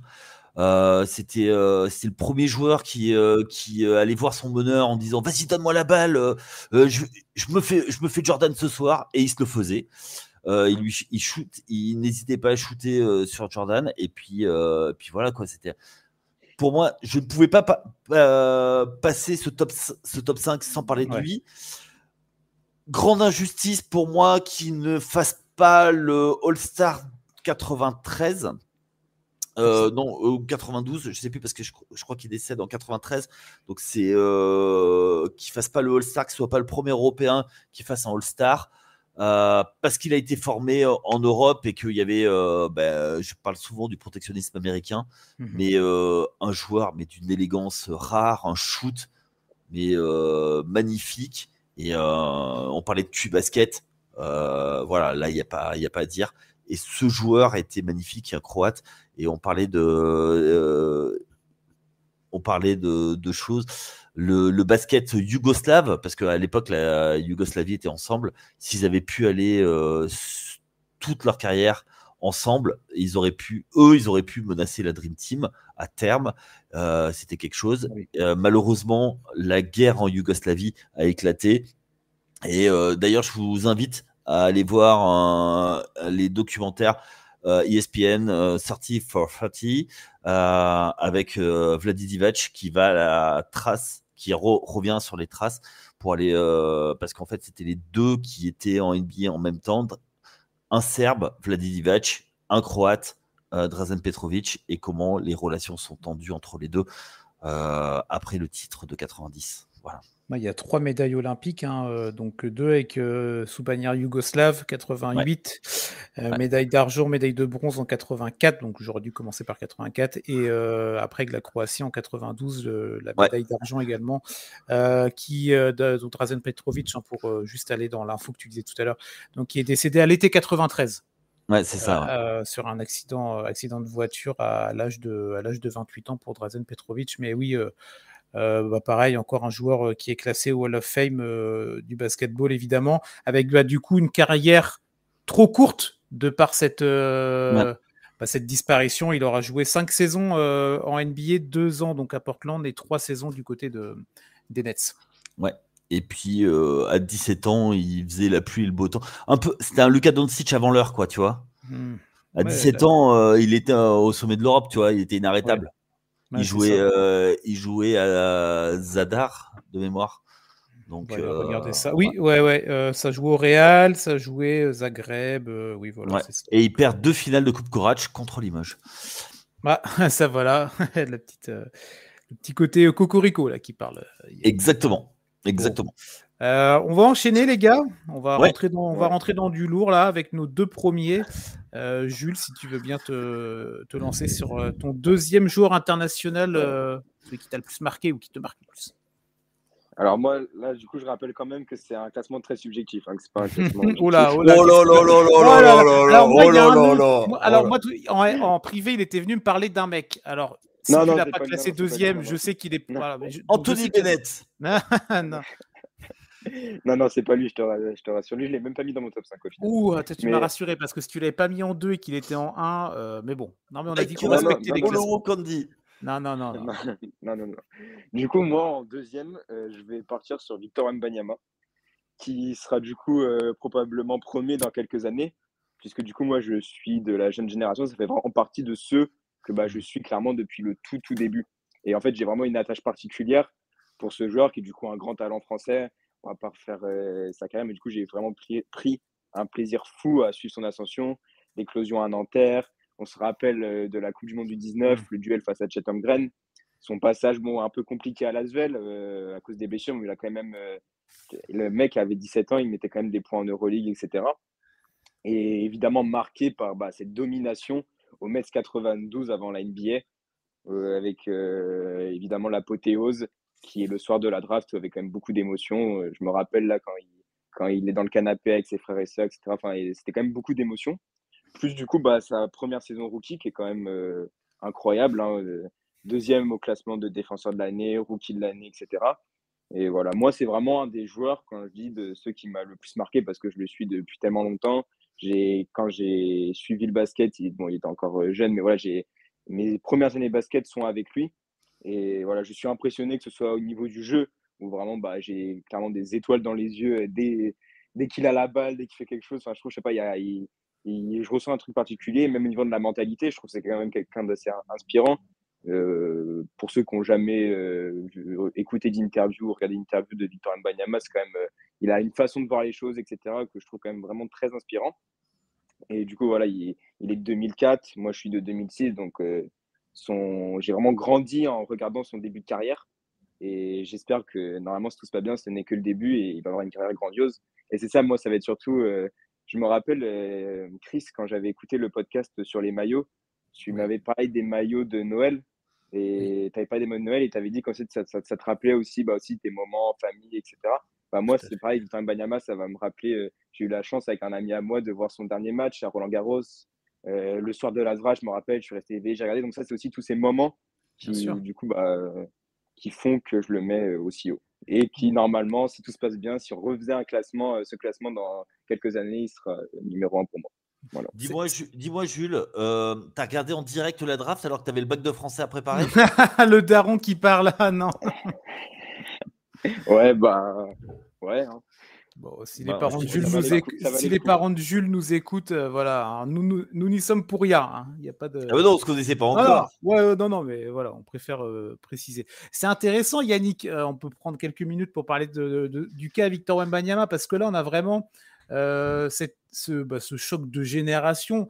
Et tu l'as dit, Jules, vous vous êtes de la même ouais, c'est ça, de la même génération, mais quasiment même année, tout ça. Donc tu le suis avec toute son épopée, toute sa réussite, Victor. Et c'est intéressant de voir que déjà dans le classement de Jules, il est très très haut, tu vois, il est deuxième. Ah Ouais, mais c'est un joueur iconique. Qu'on le Déjà, veuille ou non, t'imagines, c'est il va vrai. déjà avoir une signature shoes. Non, c'est juste énorme, le gars. Mis à part, tu vois, il y a tout. Il y a le côté taille qui est surhumaine. T'as aspect sur le jeu, t'as tout, quoi. Ouais, Ouais. clairement.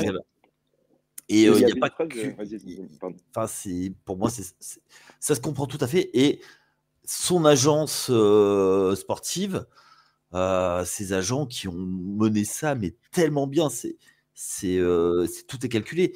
Ils ont lancé le truc sur un workout où ils faisaient travailler Rudy Gobert, ils en ont profité, ils l'ont filmé en mettant des shoots extérieurs alors qu'il était plus grand que Rudy Gobert et tout ça.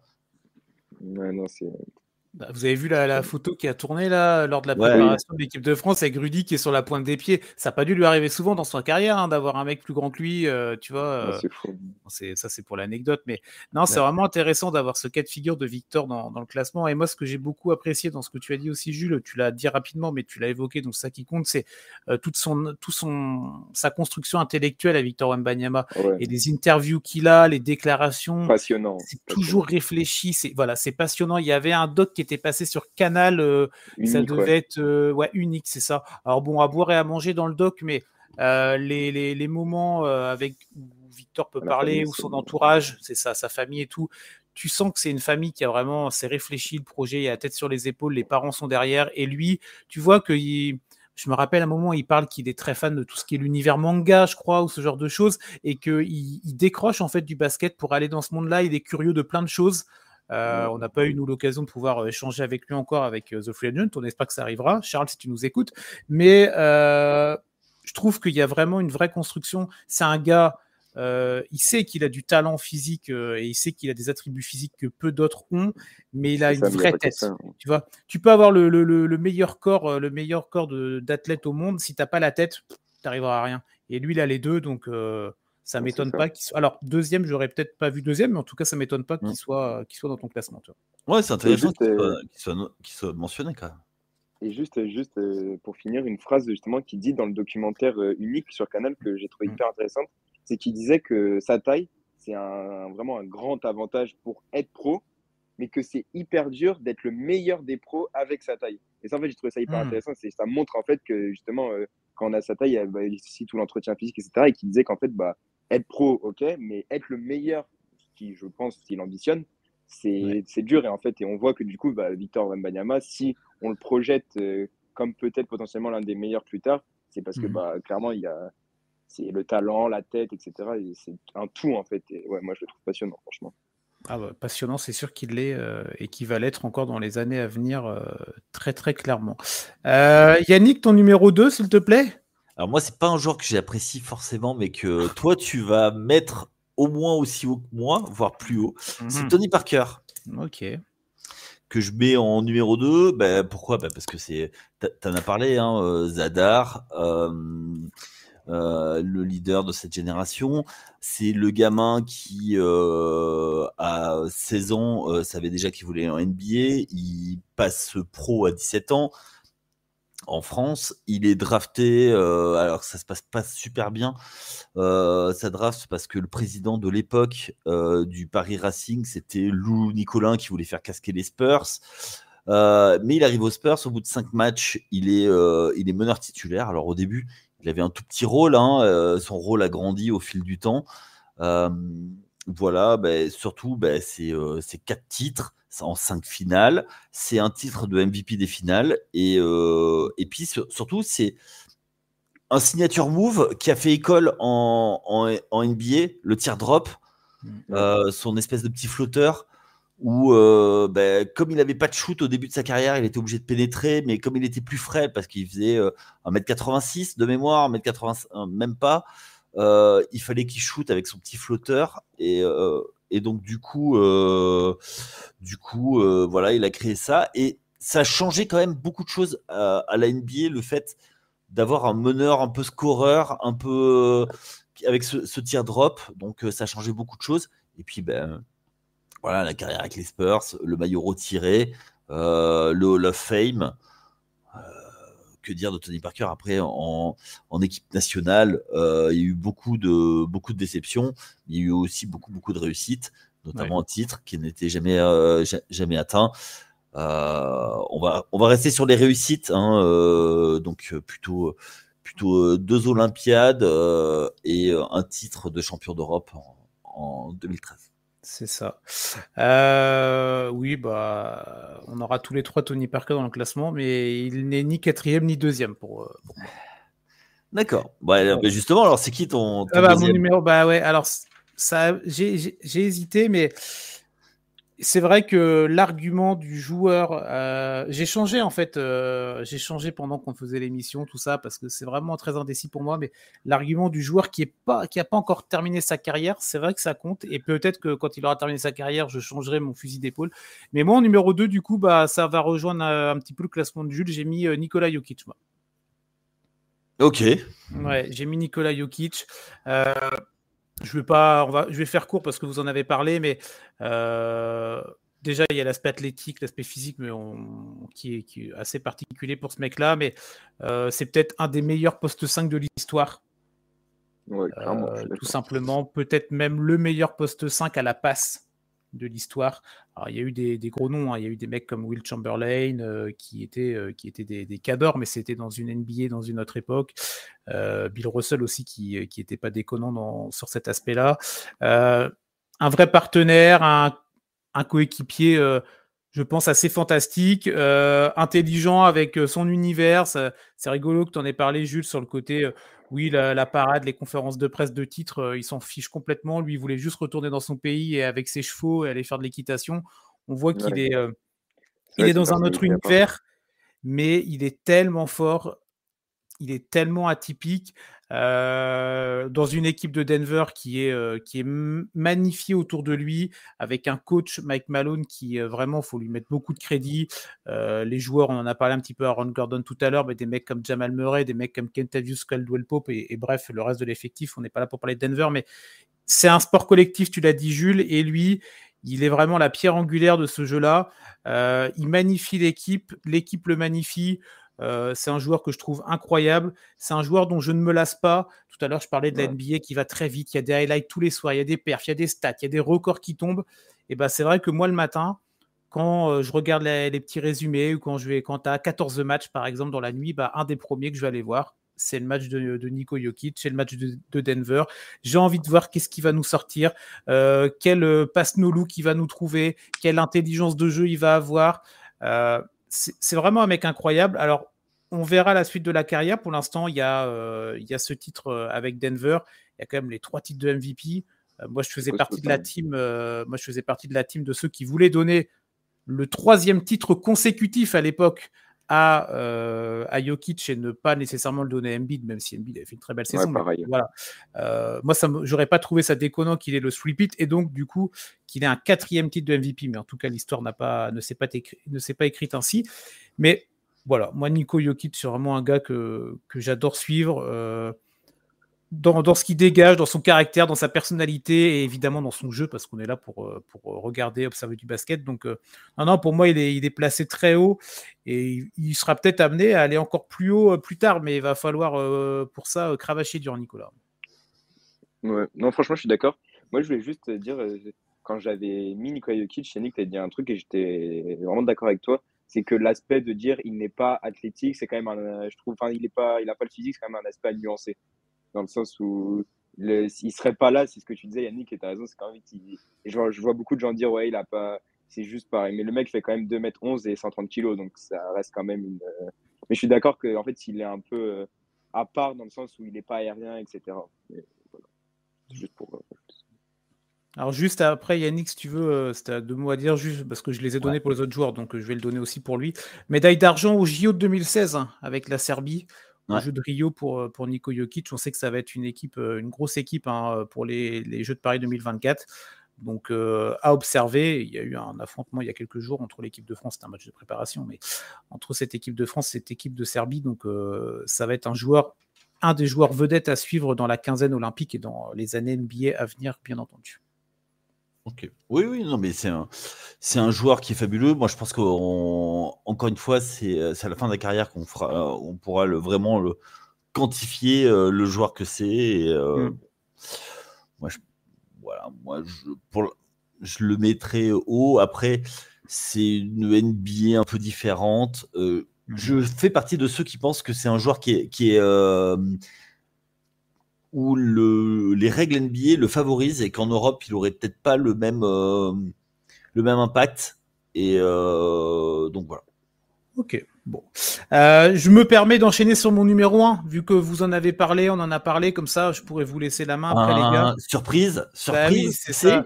C'est Tony Parker. C'est Tony Parker, numéro 1 pour moi de mon classement des joueurs internationaux. Ton premier maillot acheté. Ben ouais, mais c'est ça. Donc en plus, il y a ce truc-là. Voilà, t'en parlais, Jules, pour Victor, tout le parcours quand tu l'as suivi. Bah moi, c'est vrai que Tony, je suis pas rentré dans la NBA par le prisme de Tony, mais je l'ai plus découvert dans la deuxième phase, vraiment. Pas la première période Spurs, plutôt la deuxième. Mais pour moi, c'est le plus beau palmarès du basket français. C'est pas, attention là. Il n'a jamais gagné l'Euroleague. Dans l'ensemble, tu vois, dans l'ensemble des choses. C'est pas un pionnier dans l'histoire des Français en NBA. On en avait parlé, Yannick, quand on en avait parlé dans un grenier il y a 1 an ou 2 de ça. Mais pour moi, c'est celui qui a vraiment, tu vois, il a vraiment enfoncé les portes, il a tout cassé, tu vois, et il a permis d'avoir aujourd'hui autant de Français. En NBA, là, quand on voit toutes les drafts, Victor numéro 1, cette année, t'en as 2 qui sont aux 2 premières places. Et il y a un côté, on s'habitue à avoir autant de Français. On en parlait tout à l'heure en introduction. Il y avait quoi ? Il y a 14 Français là, la saison dernière qui vient de se terminer. Et moi, je pense que Tony a vraiment été celui qui a permis de démocratiser l'accès des joueurs tricolores, des joueurs francophones, des joueurs français dans la grande ligue américaine. Il a popularisé aussi le basket en France. Tony Parker, si tu demandes à des gens, alors nous on est des geeks de basket, on suit tout ça, mais tu demandes à des gens lambda qui suivent le basket, tu vois, tu leur dis est-ce que tu peux me citer un joueur français qui a pu jouer par exemple, et bah t'en as 9 sur 10, ils vont te dire Tony. Victor va arriver très vite, c'est certain, mais Tony, il va arriver, tu vois. Après, on aime le style, on n'aime pas, on aime machin, tout ça. Moi, en fait, à ce niveau-là, c'est vraiment plus ça qui m'intéresse, même si évidemment, j'ai adoré le joueur, tout ce qu'il a apporté. Les Spurs, j'en ai tellement bien parlé, j'en sais rien, mais j'en ai tellement parlé avec Manu Ginobili tout à l'heure que je ne vais pas me répéter, mais voilà, c'est vraiment une icône du sport. Pour moi, voilà, Tony, c'est une icône du sport en France. Et donc, évidemment, pour moi, il rentre dans ce classement-là. Après, j'entends les gens qui vont dire « Ah bah non, pour moi, Tony, il n'est pas dans mon top 5, Tony ceci, Tony cela ». On l'a dit, on le répète, c'est très subjectif. Moi, il m'a marqué, c'est mon premier maillot. C'est aussi vraiment mes premières nuits où j'ai les souvenirs de finale, où je le suivais, je me levais la nuit pour l'observer. C'est tellement de souvenirs, Tony Parker, que voilà, Tony, le numéro 9, les Spurs... c'est légendaire pour moi et donc c'est numéro 1. Ça s'entend. Donc voilà. Et c'est vraiment, et je termine par là, il y a vraiment une implication aussi, et je voulais, avec le maillot français. Au-delà des succès et des échecs et des déceptions, il y a une implication permanente. Chaque été, il était avec le maillot de l'équipe de France. Et quand il jouait avec les Spurs et que c'était la grande époque des Spurs, ils allaient loin, les Spurs. Ils ne s'arrêtaient pas au mois d'avril parce qu'ils étaient 14e de la Ligue. Donc, il y avait vraiment cette implication. Je porte le maillot français, c'est un honneur. Et moi, je trouve que c'est vraiment quelque chose qui compte, en tout cas dans mon appréciation des choses. C'est extrêmement important, ce côté patriotique. Et je trouve que Tony en est vraiment un très grand emblème. Surtout qu'il est né de parents qui n'étaient pas français. Il est né à Bruges. Oui, c'est ça. C'était en Belgique en plus. Donc voilà, pour moi, Tony numéro 1 de mon classement, messieurs. On va enchaîner avec vous si vous voulez. Vas-y, Jules. Allez, Jules, ton numéro 1, s'il te plaît. On a hâte de savoir. Alors moi, en numéro 1, j'ai mis Luka Doncic. Alors, pourquoi je l'ai mis? Parce qu'en fait, depuis que je suis le basket, que je regarde des matchs, c'est clairement le joueur qui m'a le plus impressionné. En fait, je le trouve juste trop fort, clairement. Et même si je sais que voilà, c'est un peu un personnage clivant. C'est un peu soit on l'aime, soit on le déteste. Mais que j'ai l'impression qu'actuellement, dans la NBA actuelle, niveau talent pur, c'est clairement un des meilleurs, si ce n'est le meilleur. Alors voilà, bon, on va mettre un peu l'aspect défensif de côté, mais si on parle offensivement, en fait, il sait tout faire. Genre, clairement, et que ce soit au niveau de la passe, mi-distance à 3 points, le drive, et il y a quand même un truc qui est, je trouve, assez marquant avec lui, c'est clairement sa capacité à jouer à son rythme, en fait. C'est-à-dire que on a, alors même si ça, c'est comme pour Nikola Jokic, je trouve que c'est un peu à nuancer parce qu'il ne serait pas là s'il avait zéro qualité physique, athlétique, mais il joue quand même à son rythme et il met les autres à son rythme. Et ça, je trouve ça quand même exceptionnel. Donc voilà, moi, franchement, je l'adore. Même si voilà, on sait que si plus tard, il voudra peut-être viser plus haut, c'est-à-dire que bon, là, il a toujours pas eu d'MVP, il en aura sans doute un jour, mais s'il veut vraiment gagner des titres NBA, etc., il faudra peut-être corriger quelque chose, notamment au niveau de l'implication défensive. Parce que je pense que pour Luka Doncic, si on parle de la défense, il a les capacités. C'est-à-dire que par exemple, si on prend un triangle, qui d'ailleurs, c'est quand même l'échange à la draft 2018 qui va faire parler, l'échange triangle-Luka Doncic. Mais triangle, en fait, si je ne me trompe pas, c'est moins d'1 m 90 et c'est genre 75 kilos. Donc forcément, pour la NBA, défensivement, c'est compliqué. Luka Doncic, il a les capacités. Et je l'ai vu, hein, même sur le match des finales, le match 1. Bon, après, ça s'est un peu gâté en défense, mais sur le match 1 des finales, on voit que sur Jason Tatum, il arrive, il fait des efforts, etc. Donc s'il arrive vraiment un peu arrêter un peu de se préoccuper tout le temps des arbitres et de corriger un peu l'aspect défensif dont je suis persuadé qu'il est capable, ça peut vraiment, pour moi, devenir un très, très, très grand joueur. Et vraiment, je le trouve juste impressionnant. Et ouais, voilà, ça, là, quand j'ai regardé les finales NBA, des fois, il mettait des paniers. Comme Victor disait, c'est vraiment des étoiles dans les yeux, quoi. Des fois, sur des paniers, il me fait halluciner. Et voilà. J'espère en tout cas ce que j'ai dit là, ce qu'il faudrait peut-être qu'il corrige plus tard pour devenir faire partie des meilleurs. J'espère qu'il arrivera à le faire, qu'il arrivera peut-être aussi des fois la forme physique, qui est quelque chose pour lui qui, qui est peut-être à corriger, même si en fait, j'ai l'impression que c'est aussi pour ça des fois que moi je l'aime et que je le trouve trop fort. En fait, c'est un peu paradoxal parce que je dis qu'il faudrait qu'il corrige ça pour faire partie des meilleurs, mais en même temps, le mec qui domine en ayant une hygiène de vie un peu douteuse, voilà tout ça, il arrive quand même à dominer. Et c'est pour ça qu'en fait aussi que j'ai l'impression que des fois on l'aime, c'est parce que voilà, c'est vraiment le talent pur et je le trouve juste beaucoup trop fort. Donc, du coup, c'est pour ça que je l'ai mis premier dans mon classement. Ok. Ok, alors on n'est pas, sauf si je dis des bêtises Yannick, mais on n'est pas des fervents admirateurs ou avocats de Luka Doncic. Ah, Ouais, moi je comprends. Moi, je l'aime bien, moi. Ah ouais. J'aime bien les sales gosses.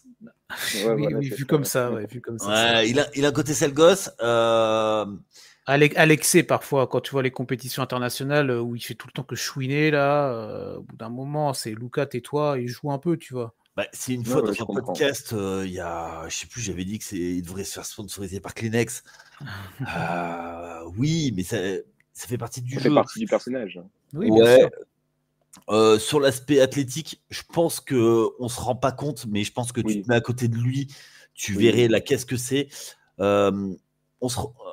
Jouer 82 matchs NBA, on se rend pas compte ce que c'est quand on est sur notre canapé. C'est quelque chose de sévère. Faut pas oublier que depuis l'âge de 15 ans, il joue l'Euroleague, il est soumis à beaucoup de matchs. Les étés, on parlait de Tony Parker qui faisait toutes les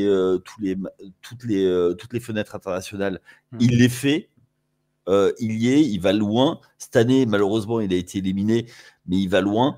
Je trouve que moi je trouve qu'il triche pas en défense. Je trouve que c'est un petit peu exagéré, mais après il a la balle 80% de l'attaque, quoi. Il crée, il fait du jeu, il fait des triples doubles, tire l'arigot. Enfin voilà, c'est quand même un sacré joueur, quoi. Pour l'aspect défensif, clairement, c'est ce que je te disais en fait. Il a les capacités, il l'a déjà montré. Hein. Ouais, mais tu peux pas faire un match élite de 40 minutes et en attaque et en défense. Donc il faut que tu sois caché un moment et même il part du principe que s'il laisse passer une fois le joueur, et de toute façon s'il prend 20 points par son joueur adverse, il en marquera 30. Donc ouais. Après, moi, tu sais, sur ça, je suis pas trop d'accord forcément. Parce que on ne Mais demande lui, pas à Luka Doncic qu'il soit élite en défense, on demande qu'il fasse les minima en fait. Ouais, c'est ça. Par exemple, c'est moi, le match quand même qui m'a le plus marqué, c'est le match 3 des finales. Il ne fait pas les minima. Et il fait On non, l'avait, mais vraiment. on l'avait, non, rappelle-toi, Yannick, en podcast oui, sur les finales, on l'avait, je sais pas si tu y étais, mais moi je sais que j'y étais, et on l'avait allumé. Moi je me rappelle avoir Bah fait ouais, c'est tout mérité, ouais. un pamphlet sur lui parce que c'était catastrophique. non, Tu mais dois quand même faire un minimum. Après, ça n'enlève pas que c'est un talent incroyable et que je voilà. suis d'accord avec vous, mais il était dans quel état? Et le gars, Oui, oui, bien sûr. en finale de conf, il arrivait, mais avant même le match, il boitait, quoi. Il Oui, mais était. ça vient peut-être aussi de l'hygiène de vie dont parlait Jules, qui est pas tout le temps parfaite, tu vois. Oui, Eh oui, bien, oui, oui. mais quand tu veux être le meilleur joueur de ta génération et que tu veux prendre des titres, prendre des récompenses individuelles et collectives, bah ouais, mais au bout d'un moment, tu vois, tout à l'heure, on parlait d'Giannis Antetokounmpo qui, à lui, l'hygiène de vie, je pense qu'elle n'est pas Ouais. comparable, tu vois. Beaucoup moins de Ah, talent, mais oui, beaucoup plus irréprochable sur ce niveau-là. Mais c'est ça, c'est Mais, ce que je disais, que c'est un peu un côté paradoxal, en tout cas pour ma part, ouais. avec lui, c'est qu'en fait, effectivement, il fait, voilà, l'hygiène de vie n'est pas forcément, c'est douteux. Mais c'est ça aussi, moi, des fois, j'ai l'impression qu'il fait qu'aussi j'admire ce joueur, en fait. Ouais. C'est que malgré ça, il est trop fort, en ouais, fait. mais toi, t'as pas encore l'âge pour aller picoler des bières au bar, donc s'il te plaît. Ouais. Non, mais en tout cas, c'est vrai que le côté paradoxe, parfois, sur les sportifs, les gens qu'on observe, qu'on admire, ça peut. Il y a un côté, on adore le détester sur certains moments. Ouais, voilà. C'est ça, Ah, tu puis vois. avec j'ai pas parlé de ça, mais avec l'équipe de France, quand même, quand il nous met 49 points à l'Euro 2021, Oui, bon, non, on ouais, peut on mettre. peut passer, hein, Non, bah oui, tu vois, c'est dommage parce que jusque-là, t'étais pas mal. Tu vois, t'étais plutôt bien pour une première et Ouais. tout ça. Mais là, bah non. Ah, mais en revanche, au JO, il est claqué et il laisse la balle à Prepelic Oui. qui se fait contrer par Nico Batum parce qu'il est claqué. Oui, Parce oui, oui, qu'il oui. a il a trop souvent la balle et tout ça, quoi. Ouais, bah, Tu c'est ce vois. qu'on lui reproche aussi des fois de pas lâcher le ballon, hein. Mais Ouais. moi, j'ai un peu du mal avec, parce que j'entends des fois des gens dire il va faire ses stats parce qu'il a 100% des ballons. Mais ça, pour Hmm. moi, c'est pas un argument qui, personnellement, ça marche parce que on met 100% des ballons à tous les joueurs NBA. Oui, Peut-être bien pas sûr. un quart de ce que Luka fait. Donc, Hmm. il arrive quand même à sublimer aussi les autres, à toujours la bonne passe. Et c'était d'ailleurs dans le podcast Mind the Game de LeBron avec DJ Redick. Et il disait qu'on peut pas blitz, c'est quand on sort à deux sur l'écran. Et il disait qu'on ne peut pas blitz Luka parce qu'en fait, il trouvera toujours la bonne passe et qu'il ne comprend pas les équipes qui font ça. Et c'est vrai que ça, même Boston l'a très peu fait. Mais on voit que sur les seuls moments où ils l'ont fait en finale, bah, tout de suite, ils trouvaient la passe. Bon, après, ça n'a pas mis dedans pour les autres, mais il Oui, a Après, c'est une ça. vision de jeu qui est ça, exceptionnelle.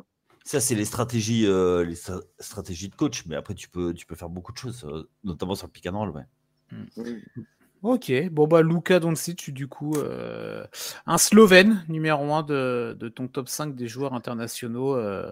Jules, alors donc moi c'est Tony, notre emblème national. Et toi Yannick, ton numéro 1? Et ben moi, je suis déçu qu'il ne soit pas dans aucun de vos top 5. C'est le premier Européen si je ne m'abuse, avoir été MVP. Dirk. Ouais. Ah ouais, bah Ouais. ouais. Non, mais Dirk Nowitzki, quand même, les gars, il a révolutionné la ligue. C'est-à-dire que c'était le premier grand de 2,13 m à shooter à 3 points, à, à être un peu cheval fou. Alors, pendant très longtemps, ça n'a pas marché. Il a été MVP, il s'est fait bananer par les We Believe, mais il y a la finale perdue contre le Heat, mais il y a aussi le titre de 2011 qui est magnifique. Le 4-1 contre les Heatles. Alors même si toi, Chris, tu es en bon fan de LeBron, celui-là, tu l'as peut-être pas kiffé, mais il est au sommet de son art.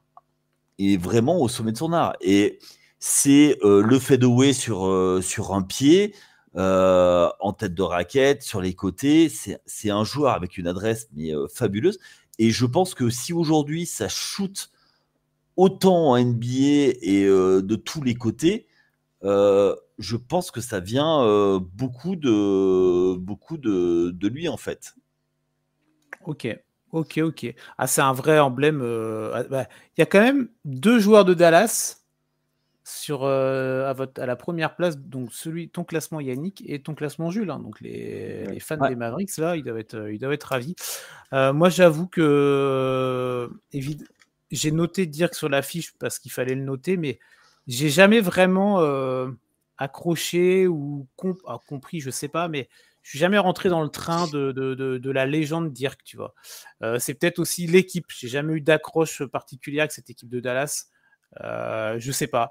Je peux comprendre que pour beaucoup c'est une légende du jeu, une légende européenne et un joueur iconique pour Dallas et pour l'NBA, mais je suis pas du tout dans ce train-là, donc il n'est jamais rentré en considération pour moi dans un top 5. Tu vois. Mais si tu veux, c'est quand même, c'est 20 saisons quoi. Ah non, mais je renie pas tout ce qu'il a pu faire et tout, mais voilà, moi je suis pas jamais rentré dans ce train-là, tu vois. J'ai jamais accroché et donc voilà, pour moi il n'y est pas, mais après je comprends que pour certains il y soit. Après, aussi haut placé, ça m'étonne, tu vois, que tu le mettes là, mais pourquoi pas. Ben, en fait, comment te dire, ça m'a coûté, mais en fait, j'ai essayé de voir par rapport à l'impact sur le jeu. Et et un joueur de cette taille, normalement, ça joue pivot. À l'époque, ça jouait pivot à l'intérieur, au poste bas, et ça devait faire que ça. Et lui, il a changé le jeu, en fait. Et aujourd'hui, il est le symbole de cette internationalisation de la NBA, avec un jeu beaucoup plus ouvert, avec un jeu qui est beaucoup plus basé sur l'adresse, moins sur le 1 contre 1 et plus sur le jeu collectif. Et notamment avec son duo avec Steve Nash à l'époque, c'était quelque chose quoi au tout début. Donc tu vois, moi c'est par rapport à ça où pour moi il était comme ça. Et puis le premier titre de MVP européen. Ok. Et tu vois, on n'a même pas parlé de Steve Nash dans nos top. Non, moi, il était sur ma liste. Hein. On aurait fait un top 10, évidemment, il y était, mais là, il a frappé à la porte. Mais non, pas de Steve Nash. Je sais pas si toi, Jules, tu voulais aborder un point autour de la légende allemande, là ou... Moi, du coup, c'est pas trop ma génération, mais c'est vrai que c'est quand même un joueur, j'ai quand même regardé pas mal de highlights de lui, et c'est un joueur quand même hyper élégant à voir jouer, je trouve. Quand tu vois Dirk jouer, c'est beau. Et si juste pour le MVP, c'était en 2007, c'est ça si je me... Ouais. Ouais. Ah, c'est-à-dire quand même c'est vrai que quand on parle justement des Européens qui montent, 2007, on a Tony Parker MVP des finales, Dirk MVP de saison régulière, ça fait quand même partie, eux deux, avec Pau Gasol, vraiment ceux qui ont fait monter le basket européen et plus globalement international la scène NBA. Et ça, je trouve ça, pour ça, quand même, je trouve que c'est très bien. Ouais. Moi, je suis d'ailleurs content que vous n'ayez pas cité Pau Gasol. Ah bah voilà, tu vois. Qu'est-ce que je l'ai pas aimé, ce joueur. Mais non, en tout cas, son frère a été évoqué, mais pas Pau Gasol. Ouais, son frère. Mais j'ai toujours préféré son frère. Et pour la petite info, j'étais au match à Bercy, France-Espagne, quand j'ai la balle met sur la gueule de Rudy Fernandez au milieu. Et après le match, ils sont tous les deux dans la rue à rentrer à l'hôtel qui est juste à côté. Donc, à l'époque, c'était Bercy, le POPB. Et ils ont été assaillis par tout le monde à faire des photos. Je les ai vus et tout. Et ça me faisait trop marrer, ouais. Et Marc avait l'air plus sympa quand même. Bon. On va clôturer cette émission. On va juste faire le petit rappel, les gars, de vos top 5 respectifs. Jules, tiens, ton top 5 et ta wildcard, évidemment. Alors, du coup, moi, en wildcard, c'était Shai Gilgeous-Alexander. En 5e, j'avais Giannis Antetokounmpo. En 4e, Tony Parker. 3e, Nikola Jokic. En 2e, Wemby. Et en 1er, du coup, Luka Doncic. Bon. Yannick, pour ta part? Alors moi, c'était en 1 Nowitzki, en 2 Tony Parker, en 3 Drazen Petrovic, en 4 Toni Kukoc, en 5 Arvydas Sabonis et en wildcard Sarunas Marciulionis. Et pour ma part, pour clôturer tout ça, donc alors attendez, je reprends ma petite note, voilà, c'est ça. En wildcard, c'était Boris Dio, numéro 5 Marc Gasol, numéro 4 Giannis Antetokounmpo, numéro 3 Manu Ginobili, numéro 2 Nikola Jokic et numéro 1 Tony Parker. Voilà pour notre top 5 des joueurs internationaux. Un bon gros steak que vous avez bien avalé là, 1h40 de podcast. Bon, on savait que de toute façon, on allait vous proposer un contenu long. J'espère que vous avez apprécié tout ça. Si vous voulez en parler avec nous, on vous rappelle le Discord communautaire et les réseaux sociaux, bien évidemment. Les gars, je vous remercie. Merci à tous. Merci Yannick. Merci Jules, j'espère que la première s'est bien passée pour toi. Ouais, non, super, hein, franchement, super. Magnifique. Donc n'hésitez pas à nous suivre sur les réseaux, à aller suivre les articles également. Il y a pas mal d'articles sur la préparation des JO là, qui sortent sur le site et l'application de The Free Agent. Il y a l'actu de la NBA aussi qui continue. La WNBA. Tout à fait, la WNBA. Merci Yannick pour la passe D, que vous retrouverez dès mercredi. En podcast avec Tom, Elliott et moi-même, donc toute l'actu de la Ligue féminine au programme, donc mercredi. Et la semaine prochaine, on se retrouvera pour notre grand live du lundi soir sur Twitch et sur YouTube. Deuxième épisode sur les alentours de 19h30. On va pouvoir échanger. Les couteaux sont déjà en train d'être préparés entre Yannick et Tom. Je peux vous dire que ça discute bien sur notre petit WhatsApp là, collectif. Ouais, ils sont prêts, ils sont chauds. Donc déjà hâte à lundi pour vous retrouver en direct sur Twitch et YouTube. Et donc dans 15 jours, un nouveau top 5, évidemment. Très bonne journée à vous, très bonne semaine. Et on se retrouve très vite. Allez ciao.